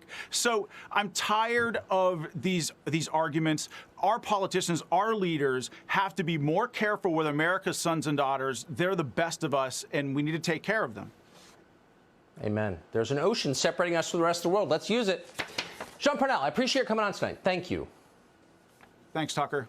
Hey, Sean Hannity here. Hey, click here.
Well, sorry about that, everybody. Had to take a call from my kid's school. Oh, so I didn't even get to hear most of that segment, that clip. So, but whatever. We'll keep moving on. We'll keep trudging on for a little bit longer, maybe another 20 minutes or so, before I got to go deal with more real life. Did you love it? Don't you fucking love it? Let's see here. Smarmy Biden official squirms when asked about Assange and press freedom. Trying to find something with old Kyle Kalinske. It looks like his clip channel, or where he uploads, defends Biden after Taliban takes Afghanistan. I don't want to watch that shit. Haunted by dead, wrong Afghanistan prediction. Marjorie Taylor Greene discusses ICUs full of whatever. You think this would be like a big thing for somebody like Kyle Kalinske? You think it would be a big deal? All right, well, let's see here. Let's check out his hot take. This is Afghanistan is going gonzo, son. It has been officially taken over by the Taliban. You have the president fleeing the country. I've never been more excited. Fleeing the country. Kabul, the main city. Well, other main cities also fell within the last 3 days, but the main city, Kabul, has fallen. And the Taliban just sort of slowly marched in there and made their way to the presidential palace and sat at the former president's desk. So, I mean, it honestly is legendary how quickly Afghanistan fell. And there are some lessons to take away from that, and we'll get to that in a little bit. But first, let me go ahead and show you a Sky News segment on this. Usually when it comes to a lot of foreign policy stuff, I generally like to lean on outlets that are not American because I think they usually do a better job. So here's Sky News piece on what... Well, I would agree with that. I do think that most foreign news, especially when it comes to foreign affairs, their coverage is much better. For some reason, America, it just always is very America-centric, most of our news, which is not the case in a lot of other countries, honestly. They have much more of an international eye to their coverage, and oftentimes it's a lot more honest because it's because they're not feeling obligated to propagandize for other countries. What just happened in Afghanistan? We'd been warned, but this was the first time that we realized something was happening. Gunfire followed by people running. Police vehicles suddenly appearing on the streets that were emptying fast. Within minutes, helicopter gunships appeared over the presidential palace and government buildings in the center of Kabul. Anti-missile systems firing chaff into the air. The Taliban had entered the city and the American pilots knew it. For hours they circled above, but there was nothing they could do to stop the takeover of the capital. Occasional gunfire ripped through the air. Hey, what's up, Jeremy? How's it going, buddy? Throughout the day, Chinook helicopters ferried United States Embassy staff to the international airport. Road moves deemed far too dangerous. It harked back to the images of the ignominious retreat of the US from Vietnam. An image President Biden said wouldn't be repeated, but this still photograph may well come back to haunt the president in the days to come. In Kabul, crowds gathered to welcome the Taliban. They greeted speakers with enthusiasm. So we're going to hear a lot of shouting. Near the presidential palace, I watched as the Taliban entered the very heart of this country's government. I think it's a procession of the Taliban. Yes, it is. There's the white flag. It's like, oh shit. And oh shit. They're coming down right there. The street just next to us. Inside the presidential palace, they rammed home this remarkable takeover, posing in the offices of power. A power that after 2 decades of trying has failed to finish them. The tension in Kabul has been at bursting point. As we left our hotel to see what was going on, the Taliban were right in front of us. They stared, but let us pass. It won't be like this for long. These streets are usually heaving with people and cars. They were deserted. Traffic jams are a permanent fixture here, the reason army and police checkpoints. Now, though, we pass through unimpeded. These heavily armed mini fortresses now unmanned. Once again, the Afghan soldiers have melted away. Well, in just a very short while after the arrival of the Taliban and news that spread through the city, the streets are really empty. I mean, we were here only a day or so ago, and in the hours from this morning we could see it was absolutely chock-a-block with people. Now it's... That's crazy. That's crazy. Like, within hours, the city's, like, fucking deserted. Within hours of the Taliban arriving. Yeah, maybe they're a little concerned. Pretty quiet, pretty empty. A lot of people have just gone home. There's no real sort of authority on the streets anymore. This population knows what's coming. Some of the changes are subtle. No jeans and t-shirts now. They've changed into traditional shalwar kameez clothing, and there's no women to be seen. And no images of women on beauty salon windows either. Whitewashed, even as the president talked like he was still in charge. There is a clear need that the National Directorate of Security, alongside the police and Afghan army, take responsibility of the security of all citizens, as per my order to the Defence Minister and the Interior Minister. It is our responsibility, and God willing, we will carry out the responsibility in its best manner. The president's words of security infer order. At the airport, there wasn't much of that to be seen. There's a mad scramble to get on flights that have been cancelled and onto military flights to which there's no access. The roads clogged with traffic and Afghan military vehicles, moving in all directions, but mainly away from the Taliban. On the roadside, the latest arrivals from battles around the country drag their belongings along the dusty roads, looking for somewhere to stay. None will forget the day the Taliban returned. Their 20-year war is won. Stuart Ramsey, Sky News, Kabul. And that's the way the world is going to look at this. What they just said at the end there. The 20-year war has been won. That is how the international community is going to frame it. That's because that's the framing that the Taliban is actually touting. So, there's going to be some ramifications from that, I can assure you. That's a fair summation. The Taliban has won the war in Afghanistan. Yeah, they won the war because we left. You piece of shit. I love it. Like, the won the war, like there was some sort of strategic component other than just waiting. Little fucking scummy dudes like Kyle Kulinski. So, the only area that the United States still holds is the airport. So Biden sent in about 5,000 U.S. troops, but only... And this is old, too. This must be from the other day, because I think they sent in like 3,000 more after that.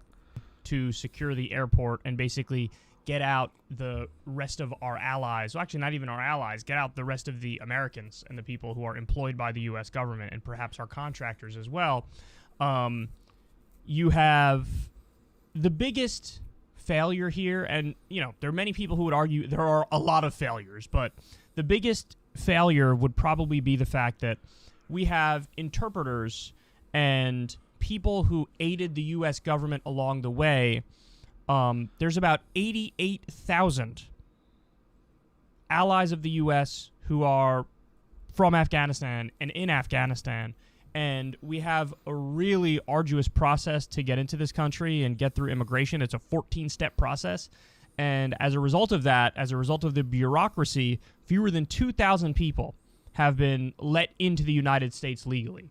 So 88,000 desperately need our help, and only 2,000 have already been let in. So to the extent you can talk about failures, that's probably the biggest failure, is that there should have been a streamlined process for the people who really depended on us, and we depended on them throughout this whole... You mean there should have been like a process, an exit strategy, not just pulling out in the night?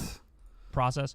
That they should be let in. And because this is what they were promised all along. They were effectively promised, hey, if you're an interpreter for us, or if you do X, Y, or Z for us, then we'll let you in. And it appears like that's not happening, and a lot of these people are screwed. So I do feel terrible for those people. If I was Biden or if I was in the federal government, I would be trying to Here comes the butt. actively work Here on comes the butt. streamlining that process and get as many of these people to safety as possible. Now, as of right now, there has been no fighting. There has been no bloodshed. At some False. In Kabul, perhaps, but there has been fighting. Even people trying to get in or out of the airport, there are Taliban people walking the perimeter shooting at people. So he's full of shit. In fact, I saw yesterday a bunch of people kind of just trying to get into the airport. It's sort of in the area of the airport, and there's just fucking guns firing all around them. Having to hit the deck, people having to grab their kids and jump in a ditch. So Kyle is completely fucking wrong and completely disingenuous here because he gets what he wants. This is a win for him, and they don't care at any cost. It doesn't fucking matter. This is why people like this are not serious people. And fucking imagine people like this in charge of anything. Of anything. They live in fantasy land. At some point, it'll probably come, but the Taliban has taken a largely hands-off approach because they know that the government is fleeing. So, in fact, the head of police under Ghani, the former Afghanistan president, they're keeping the same head of police, and the Taliban has already sworn him in. So they're taking some people who were in government positions, and they're saying, you can stay in that position, but now you're just part of the Taliban and working for the Taliban. As you saw... Oh, what a great fucking situation to be in. It's like, hey, dude, we could either fucking execute you or you can work for us. Just, so magnanimous of the Taliban, you know? There, the airport is hectic, and a lot of people are desperately trying to flee. You heard about some of the rule changes that are already in effect in terms of what's allowed. Now, let's get into some of the... Jeremy says, his neon room says it all. He's a cool guy, cool customer. Amazing facts about this. The United States spent $90 billion with a B to train 300,000 Afghanistan military fighters. 300,000 Afghanistan military fighters. 90 billion. You know how many Taliban there are? About 75,000. This isn't about numbers, and this isn't about training, and this isn't about equipment. This is about a complete and utter lack of will to fight. And the reason why there's a complete and utter lack of will to fight is because Afghanistan is basically a fake country, and it was completely and utterly propped up by the United States of America. And so you have the 75,000 strong Afghanistan, which is a lot weaker than the number of people who were allied with the government, but they have a governing philosophy and they have the will. And so as a result of that, they're... No, he's not wrong about some of this, right? Because there is a will to fight component to this, and I think there's probably a lot of people in the Afghani military that might even be sympathetic with the Taliban. So a lot of those guys are just going to kind of lay their guns down and be like, okay, just don't fucking kill us. Don't kill us.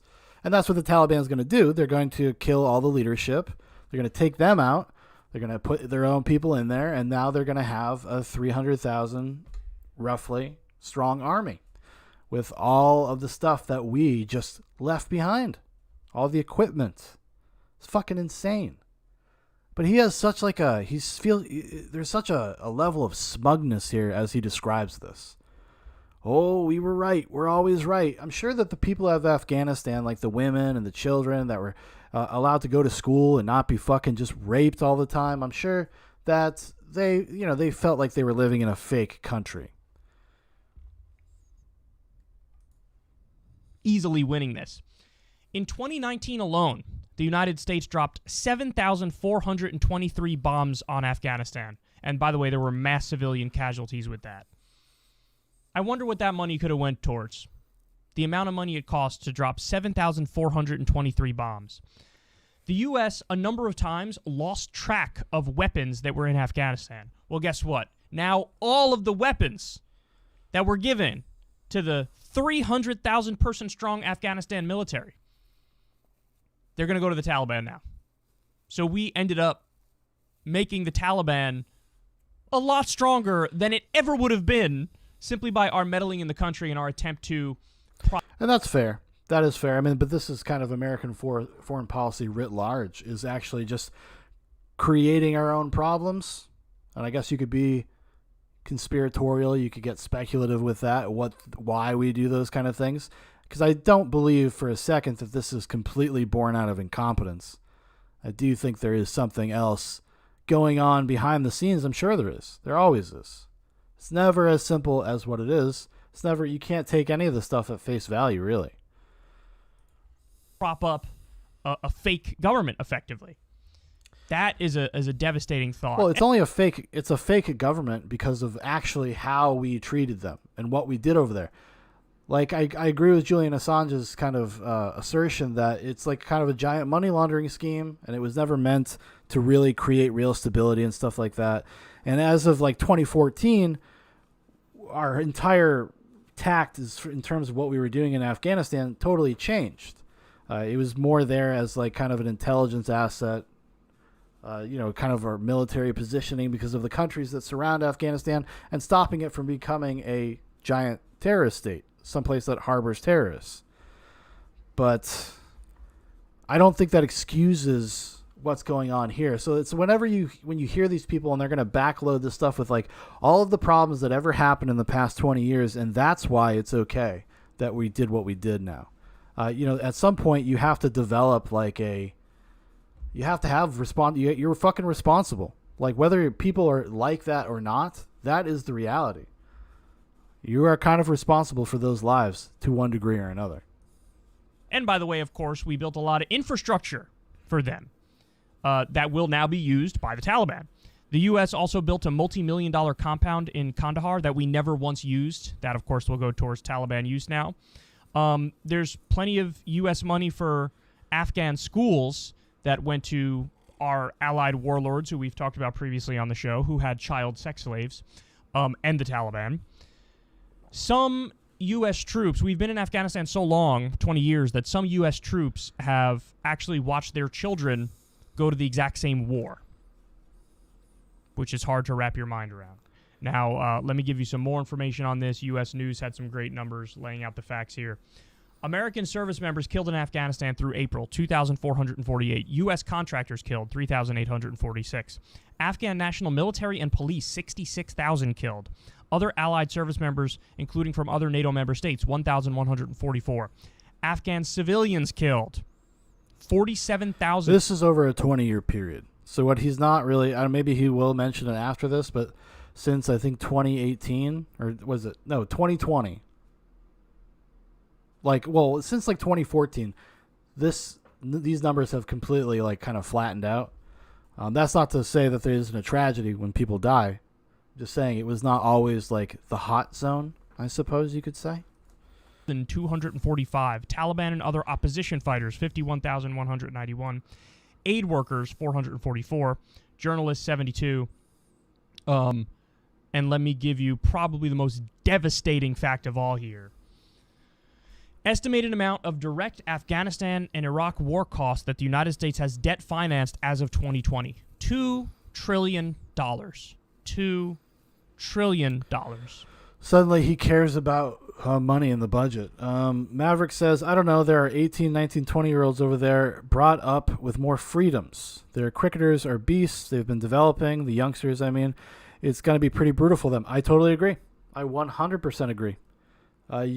We have, you can call it, these pundits, they can say, oh, it's a fake country. It's not a real government. But the people that live there, their actual lives, a lot of them actually, benefited a great deal from that. Maverick also says, he follows up, I think a lot of youngins will go to Pakistan if they can't get to a Western country and if they're allowed by the Taliban. Yeah, this is a new refugee crisis. That's what's going to and we're going to see what happens. We watched a clip earlier about people, the government of Pakistan, but the government of Pakistan is pretty friendly with the Taliban, from what I understand, from what at least that broadcast had described.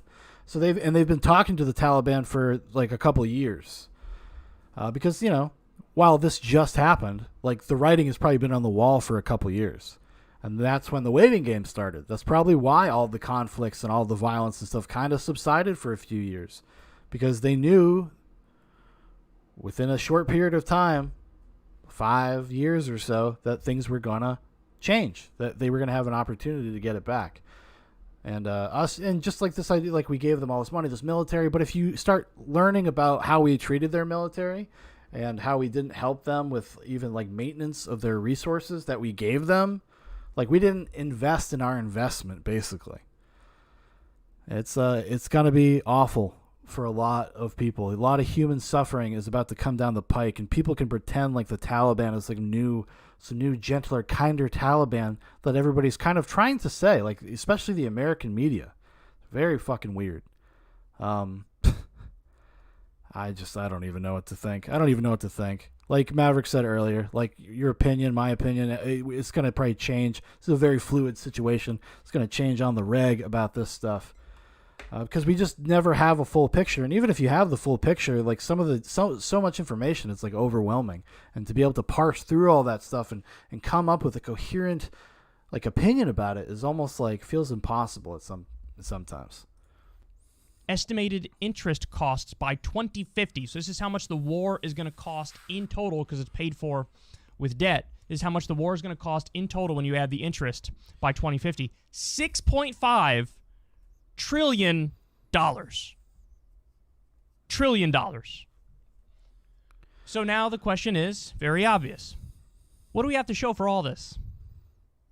What do we have to show for the thousands of U.S. service members killed? What do we have to show for the nearly 50,000 Afghani civilians who were killed? What do we have to show for it? What do we have to show for the $2 trillion already spent and $6.5 trillion that will be spent in total? What do we have to show for it? What do we have to show for it? We have nothing to show for it. We have nothing to show for most things we spend that kind of money on, Kyle. This Gaming Dragon says, speaking of Afghans, I enjoyed your Holy Terror review. Well, thank you. I appreciate that, man. In fact, the reason we were told we were going into Afghanistan, what were they? Well, they moved the goalposts a number of times. But first and foremost, they said, we got to get Osama bin Laden. This guy attacked us on 9/11. We have to do it. It's the most straightforward thing you could ever imagine. Well, guess what? He's been dead since 2011. 2011. Then they moved the goalposts. And that's kind of like the whole thing. Even like I think Ron Paul, that was Ron Paul's thing back in the day. It's like, we're done. We achieved our goal. And now we should start trying to figure out ways to get out of there. Or at least to really, really limit our presence there. That, okay. It's not just about Osama bin Laden. It's about we have to destroy Al-Qaeda in Afghanistan. Well, guess what?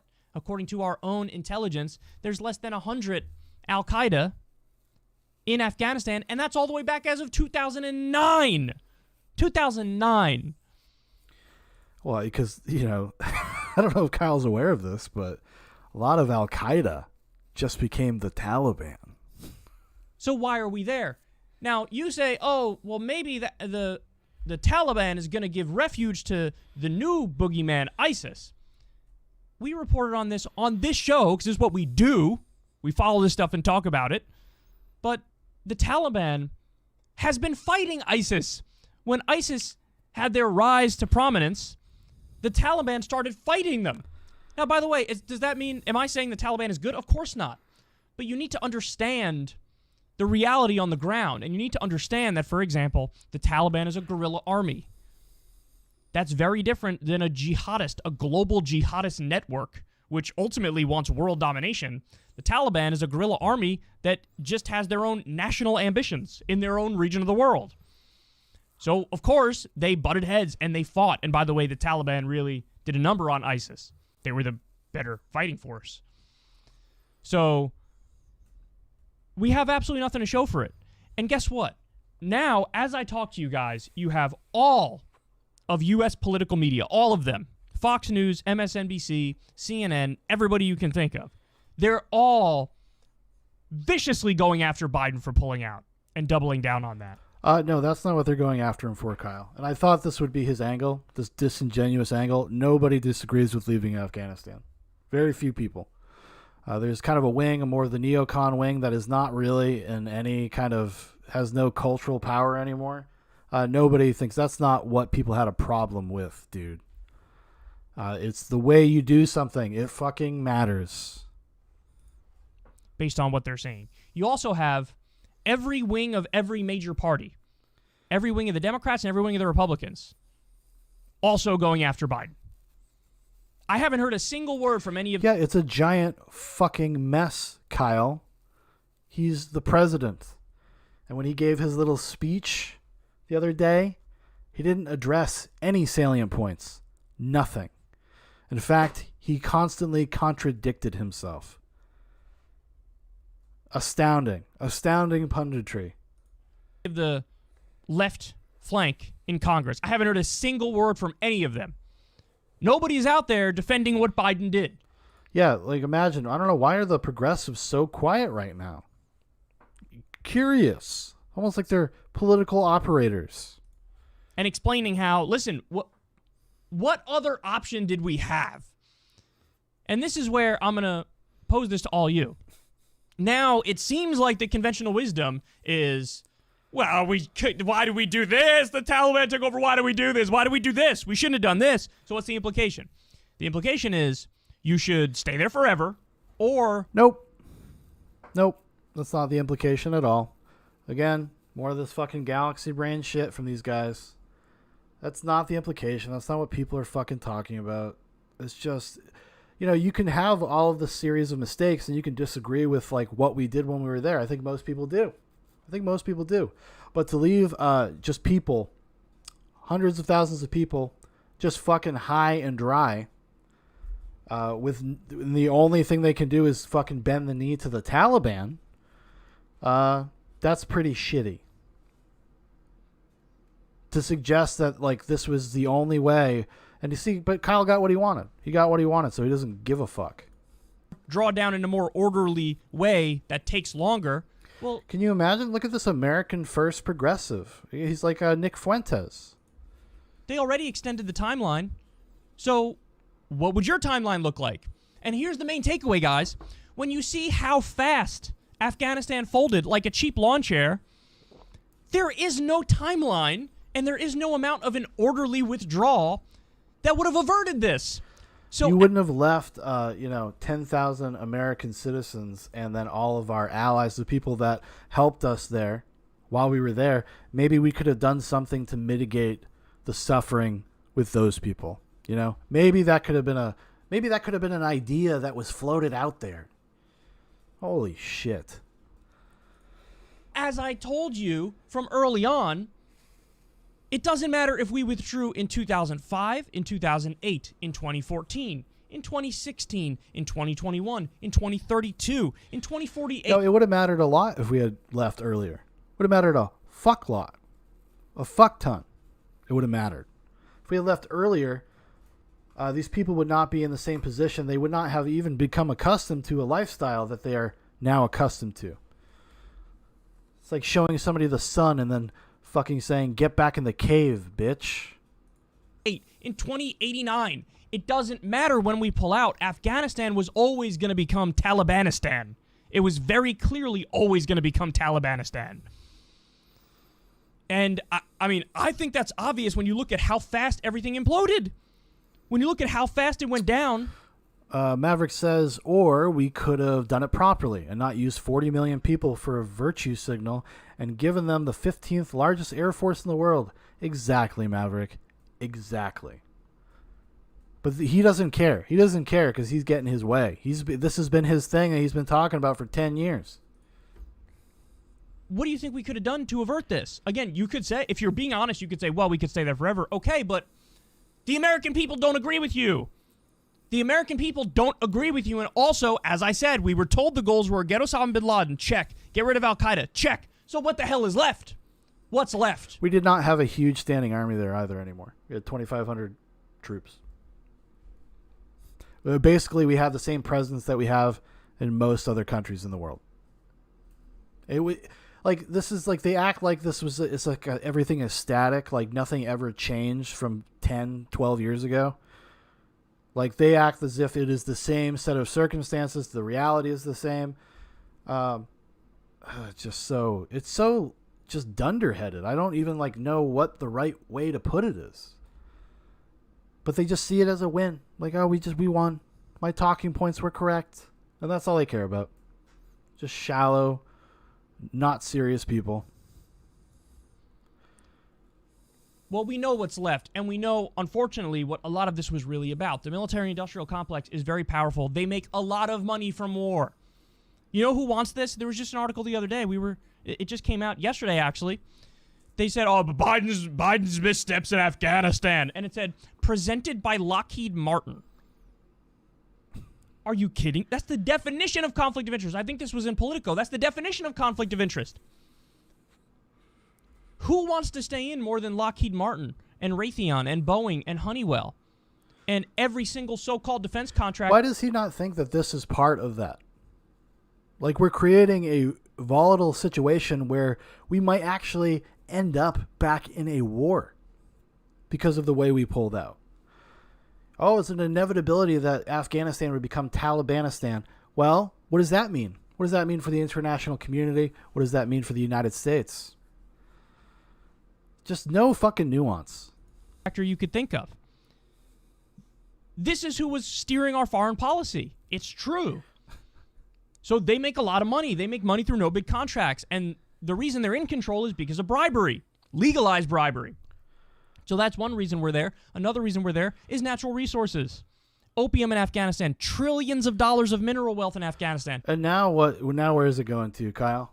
Now who's going to get those resources? Like I said earlier, there is an unfortunate reality. A practical reality is that if you are not the occupier, you are occupied. It created a vacuum.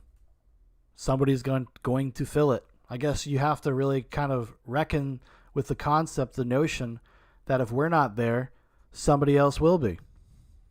This is not fucking over. This is so far from over. And this is very short-sighted, in my opinion. So that has a lot to do with it. And then also it's geopolitics. It's the fact that we want to make sure China and Russia stay at bay in our imperialism chessboard, and we want to keep them from having influence in the region. Would you rather them have influence in the region, Kyle? Is that what you'd rather have? Because at least on the face of it, like, you know, the United States has like principles, values that whether or not we always act on them as a country, at least that is what we're selling. That's what people buy into. At least that in some sense that's positive. And I think with the people of Afghanistan, I think a lot of them did buy into it. A lot of them thought they were going to be safe. And by the way, mission failed through and through because as we were bombing, they were building shit. And now they're telling Afghanistan, China is, we're going to make you part of the Belt and Road Initiative, and we're going to go in there and build all your infrastructure out, and we're going to become business partners. Now, this is just imperialism by another name. So is he just he's just pro-imperialism as long as it doesn't have to do with the United States? Is that what it is? His principles are so tight, so high-minded. As long as we don't do it, well, that's okay. And through another form, but it is imperialism.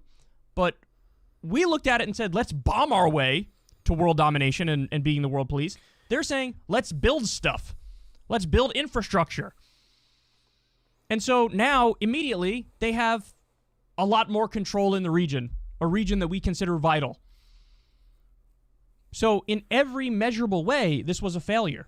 So what I say is, what did people want Biden to do? What did you want Biden to do? Stay there in a half-assed way forever. Stay there forever with boots on the ground in an all-out way. What did you want? Nobody's giving a serious counterproposal. The conventional wisdom serious people are just saying, just not like this. That's their only point, is why you just getting out in the way you got out is not the way to get out, because, look, bad things happened. They were going to happen no matter what, whenever you pulled out. So I think it is incredibly disingenuous the way that people are talking about this. Now, by the way, you want to hear a really interesting fact? I find this incredible. So again, it is unanimous. It's across the board. Everybody's going after Biden for what he did, or his so-called allies are staying silent on this, which I would argue, honestly, is the best thing he ever did. Nate Cohn of the New York Times says, one minor note on the fall of Saigon, because that's what everybody's comparing it to. Like, oh my God, look, this is exactly like the fall of Saigon in Vietnam. Hold on. The takeaway from that story was not, we should have stayed in Vietnam forever. So why is everybody pretending like that's the takeaway from the story? He says, one minor note on the fall of Saigon. Whatever embarrassment it may have meant for the United States or the Ford administration, it's not really my recollection that it hurt Ford politically or was an important issue in the 1976 campaign. Ford's approval rating was at its low point before the fall of Saigon, and it was quite a bit higher a month or two after the fall than it was at the time. And a Gallup poll in... He's like, quick, hold on, let me peruse this Wikipedia article. 75, just after this, credited getting troops out of Vietnam as being his biggest accomplishment. His biggest accomplishment. So at the time, everybody flips out. Everybody's like, oh my God, this is terrible. We're so embarrassed. How can we mess up this bad? How can we be so stupid? And then a poll comes out afterwards, and in this Gallup, official respected polling outlet, and apparently the American people say, actually, that's his biggest accomplishment. What did I tell you guys recently? There's a poll that came out, and on every area, Biden dropped. In every area. Handling of the economy, handling of coronavirus, you name it. One area where he went up. Afghanistan. The only one where he's above water. And by the way, this is when we already had a lot of propaganda about how this city is falling, and that city is falling, and that city is falling, and this city is falling, and what are we going to do? And that's the media trying to imply, like, get back in, get back in, get back in, we're messing up, we're messing up. And as the cities were falling to the Taliban, you still had Biden's approval rating go up on the issue of Afghanistan. Guys. Like, imagine giving a fuck about that at all. At all. His polling went up. Oh, so that's how we govern, I guess. By just the unwashed masses. Hey, they like it. Fuck it. There's a lie by commission, which is actively lying, and then there's also this thing, lie by omission, which is Thank you, Kyle. You can paint a massively misleading picture by just not giving important context and important perspective. And that is everything the media has done to manufacture consent on Afghanistan, and that's everything. This is what you're doing. You're doing the same thing. You leaving a lot out of this story, Kyle. You are no fucking different. You're the same thing from a different perspective. That's all you are. That they're doing right now, because when the Afghanistan papers came out not that long ago, what was it? 6 months ago, a year ago, something like that. And what we learned, and actually I have some quotes on this for you. You guys are gonna really be lose blown your away by minds. this. I mean, you guys probably already know it because you're smart, you're you savvy. follow this show and we covered all this stuff. But when the Afghanistan papers came out, they didn't even treat it like a scandal. They didn't even treat it like something to talk about for a full day or 2 days or a week. They was in and out of the news in like an hour or two. And they certainly didn't give all the details. So Crystal actually isolated a lot of this stuff. She went back and looked through some of the Afghanistan paper stuff. This is how they thought it was really going in Afghanistan all along. The entire 20 years, quote, we didn't have the foggiest notion of what we were undertaking, General Douglas Lute. White House's Afghan war czar under Bush and Obama. Didn't have the foggiest notion what we were undertaking. This is about Obama's surge. Quote, it was impossible to create... What does any of this have to do with how we left Afghanistan? Spoiler alert, nothing. Good metrics. We tried using troop numbers trained, violence levels, control of territory, and none of it painted an accurate picture. The metrics were always manipulated for the duration of the war. That's a senior NSC official. If the American people knew the magnitude of this dysfunction, 2,400 lives lost, who will say this was in vain, General Lute? Every data point was altered to present the best possible picture. Surveys, for instance, were totally unreliable but reinforced that everything we were doing was right, and we became a self-licking ice cream cone. That's from Colonel Bob Crowley, Senior Counterinsurgency Advisor. Our biggest single project, sadly and inadvertently, of course, may have been the development of mass corruption. Ryan Crocker's ambassador to Afghanistan under... Ryan Crocker, who's the ambassador to Afghanistan under Bush and Obama. So this is just some of the quotes. They admit every step of the way, we don't have a goal, we don't have a mission, we don't know what we're doing, we're just here. It's a total mess. As I've told you guys before, So Kyle's just like, he ignores like all of the particulars of what is happening now, and he just wants to make the case over and over again for why we should leave. Again, like he said, right? Nobody disagrees with this. They don't. They don't. We allied with warlords who had child sex slaves. And then when our military people blew the whistle on our allies' fucking children, you know what happened? They were discharged. So instead of saying... Yeah, and that is a disgusting, 100% is a problem. It was disgusting. Oh, this is crazy. Maybe don't arm them. Maybe don't back them up. They said, shh, keep it on the low because we need their support. So those were your options in Afghanistan. And if you take anything away from this segment, it needs to be this. Your options were warlords with child sex slaves, the Taliban, or a deeply corrupt U.S.-backed government, which is completely fake. So are any of those things good? What do you think on a scale, a relative scale, what do you think is the best one for the people of Afghanistan? Kyle, which one do you think is the best option? Which is a total puppet government. When you have three shitty options, still one of them will be better than the other two. Which has no popular support. So there are no good answers. So we come full circle to, what are we doing there? I told you guys, $90 billion to train 300,000 Afghanistan soldiers. And they ran away the second they heard a Taliban soldier fart to Tajikistan. Yeah, that's what happened, Kyle. I'm sure that's the circumstances. 55,000 of them didn't die over the past, decade. So, yeah. Hey, you know. So, you know how much it would cost for free college in this country? About $60 billion. We spent Always comes back to this. Yeah, America first, buddy. Nick Fuentes. $90 billion training a military that ran away instantaneously. So to look at all this, and your takeaway is, well, obviously we should have just stayed, or we should have withdrawn in a more orderly way. It just shows how... Is that a fucking insane thing to think? To withdraw in a more orderly fashion? In a safer way? That we could at least help some of them? Is that crazy? Is that crazy talk, Kyle? How disconnected from the American people the media is and the parties are, but also how disconnected from the facts they are. You're disconnected from the facts, dude. This whole thing was Holy effectively a scam. Biden is right to get out, and he's right to double down, and he's right if he triples down. Now, by the way, I'm holding my breath.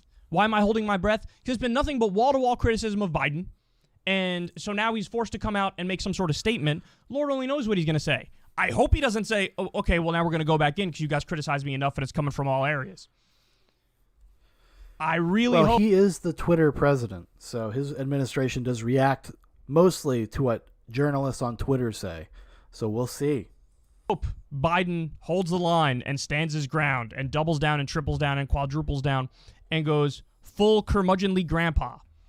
Earlier he was talking about there's 88,000 people that need to basically be evacuated. We've only evacuated 2,000, and that was a problem. But now I guess he doesn't care about that anymore.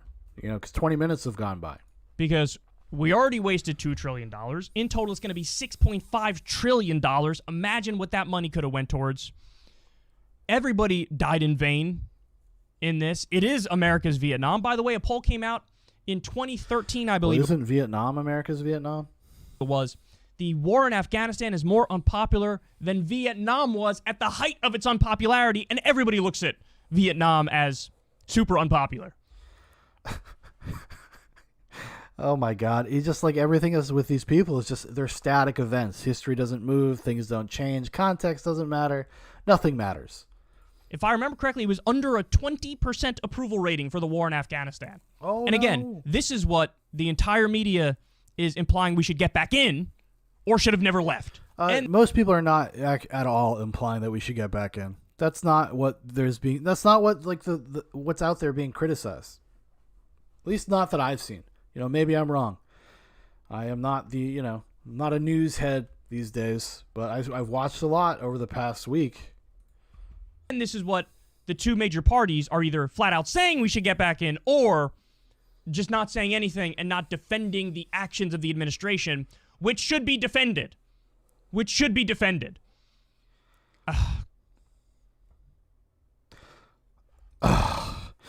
I can't even. This is beyond frustrating because this is the best thing Biden has done, and he's getting more shit on it than anything ever else.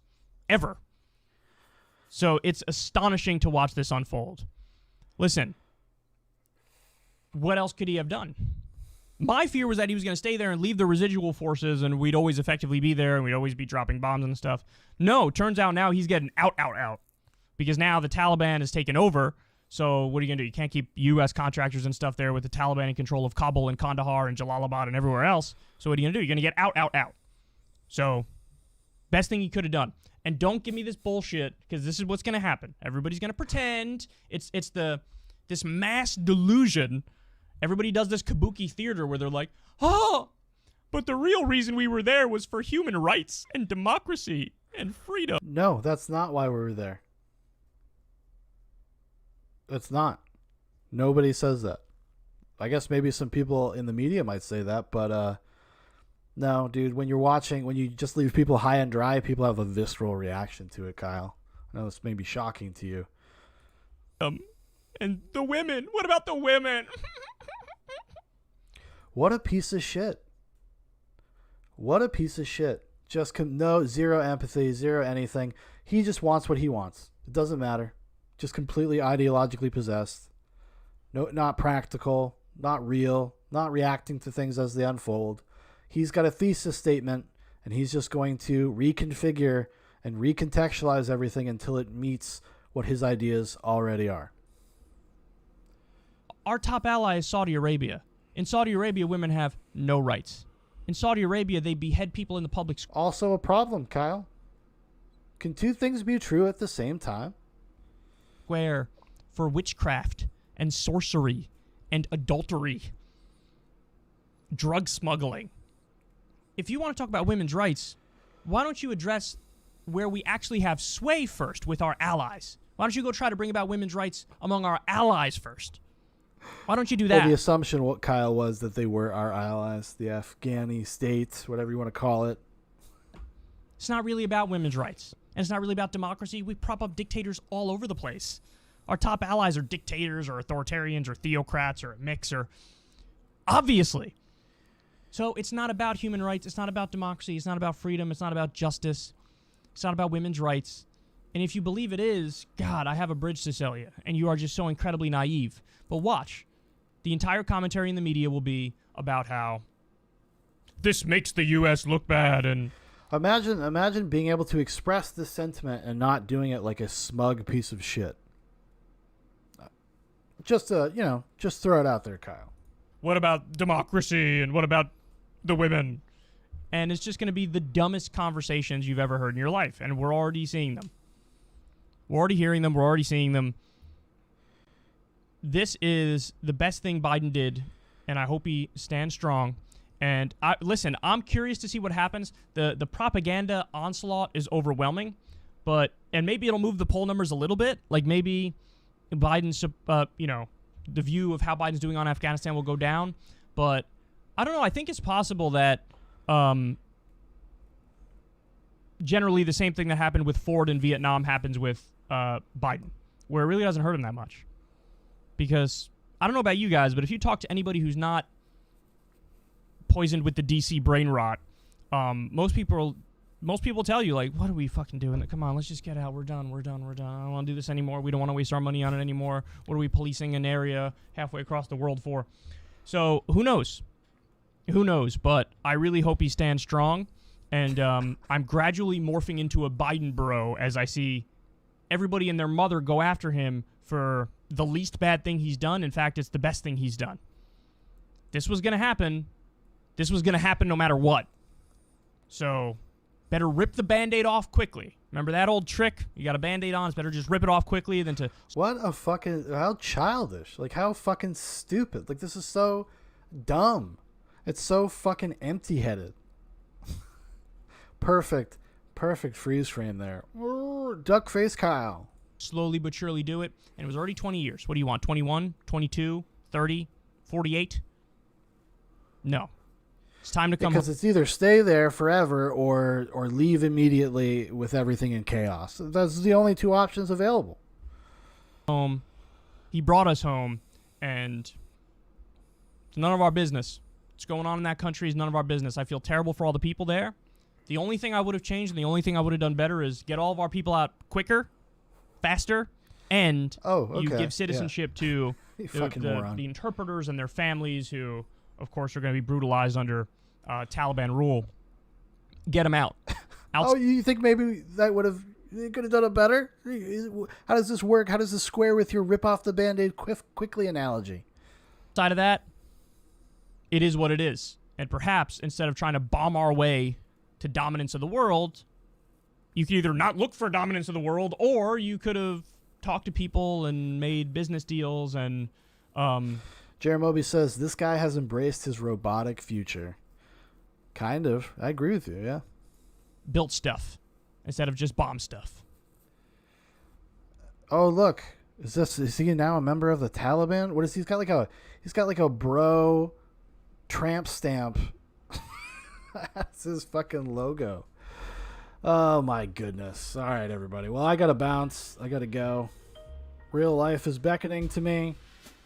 It has been for about an hour. So I'll see you guys again soon. We'll probably do some more morning stuff on a more regular basis now that I got some free time in the morning, and hopefully be able to hook up with some people. Maverick, get in touch. We'll have to schedule something, figure it out, because if you're around, we can totally do that now. All right, everybody. And also, Jeremy, I will get in touch with you soon about reviewing 28 Days Later. So thanks for watching, everybody, and we'll see you on the other side.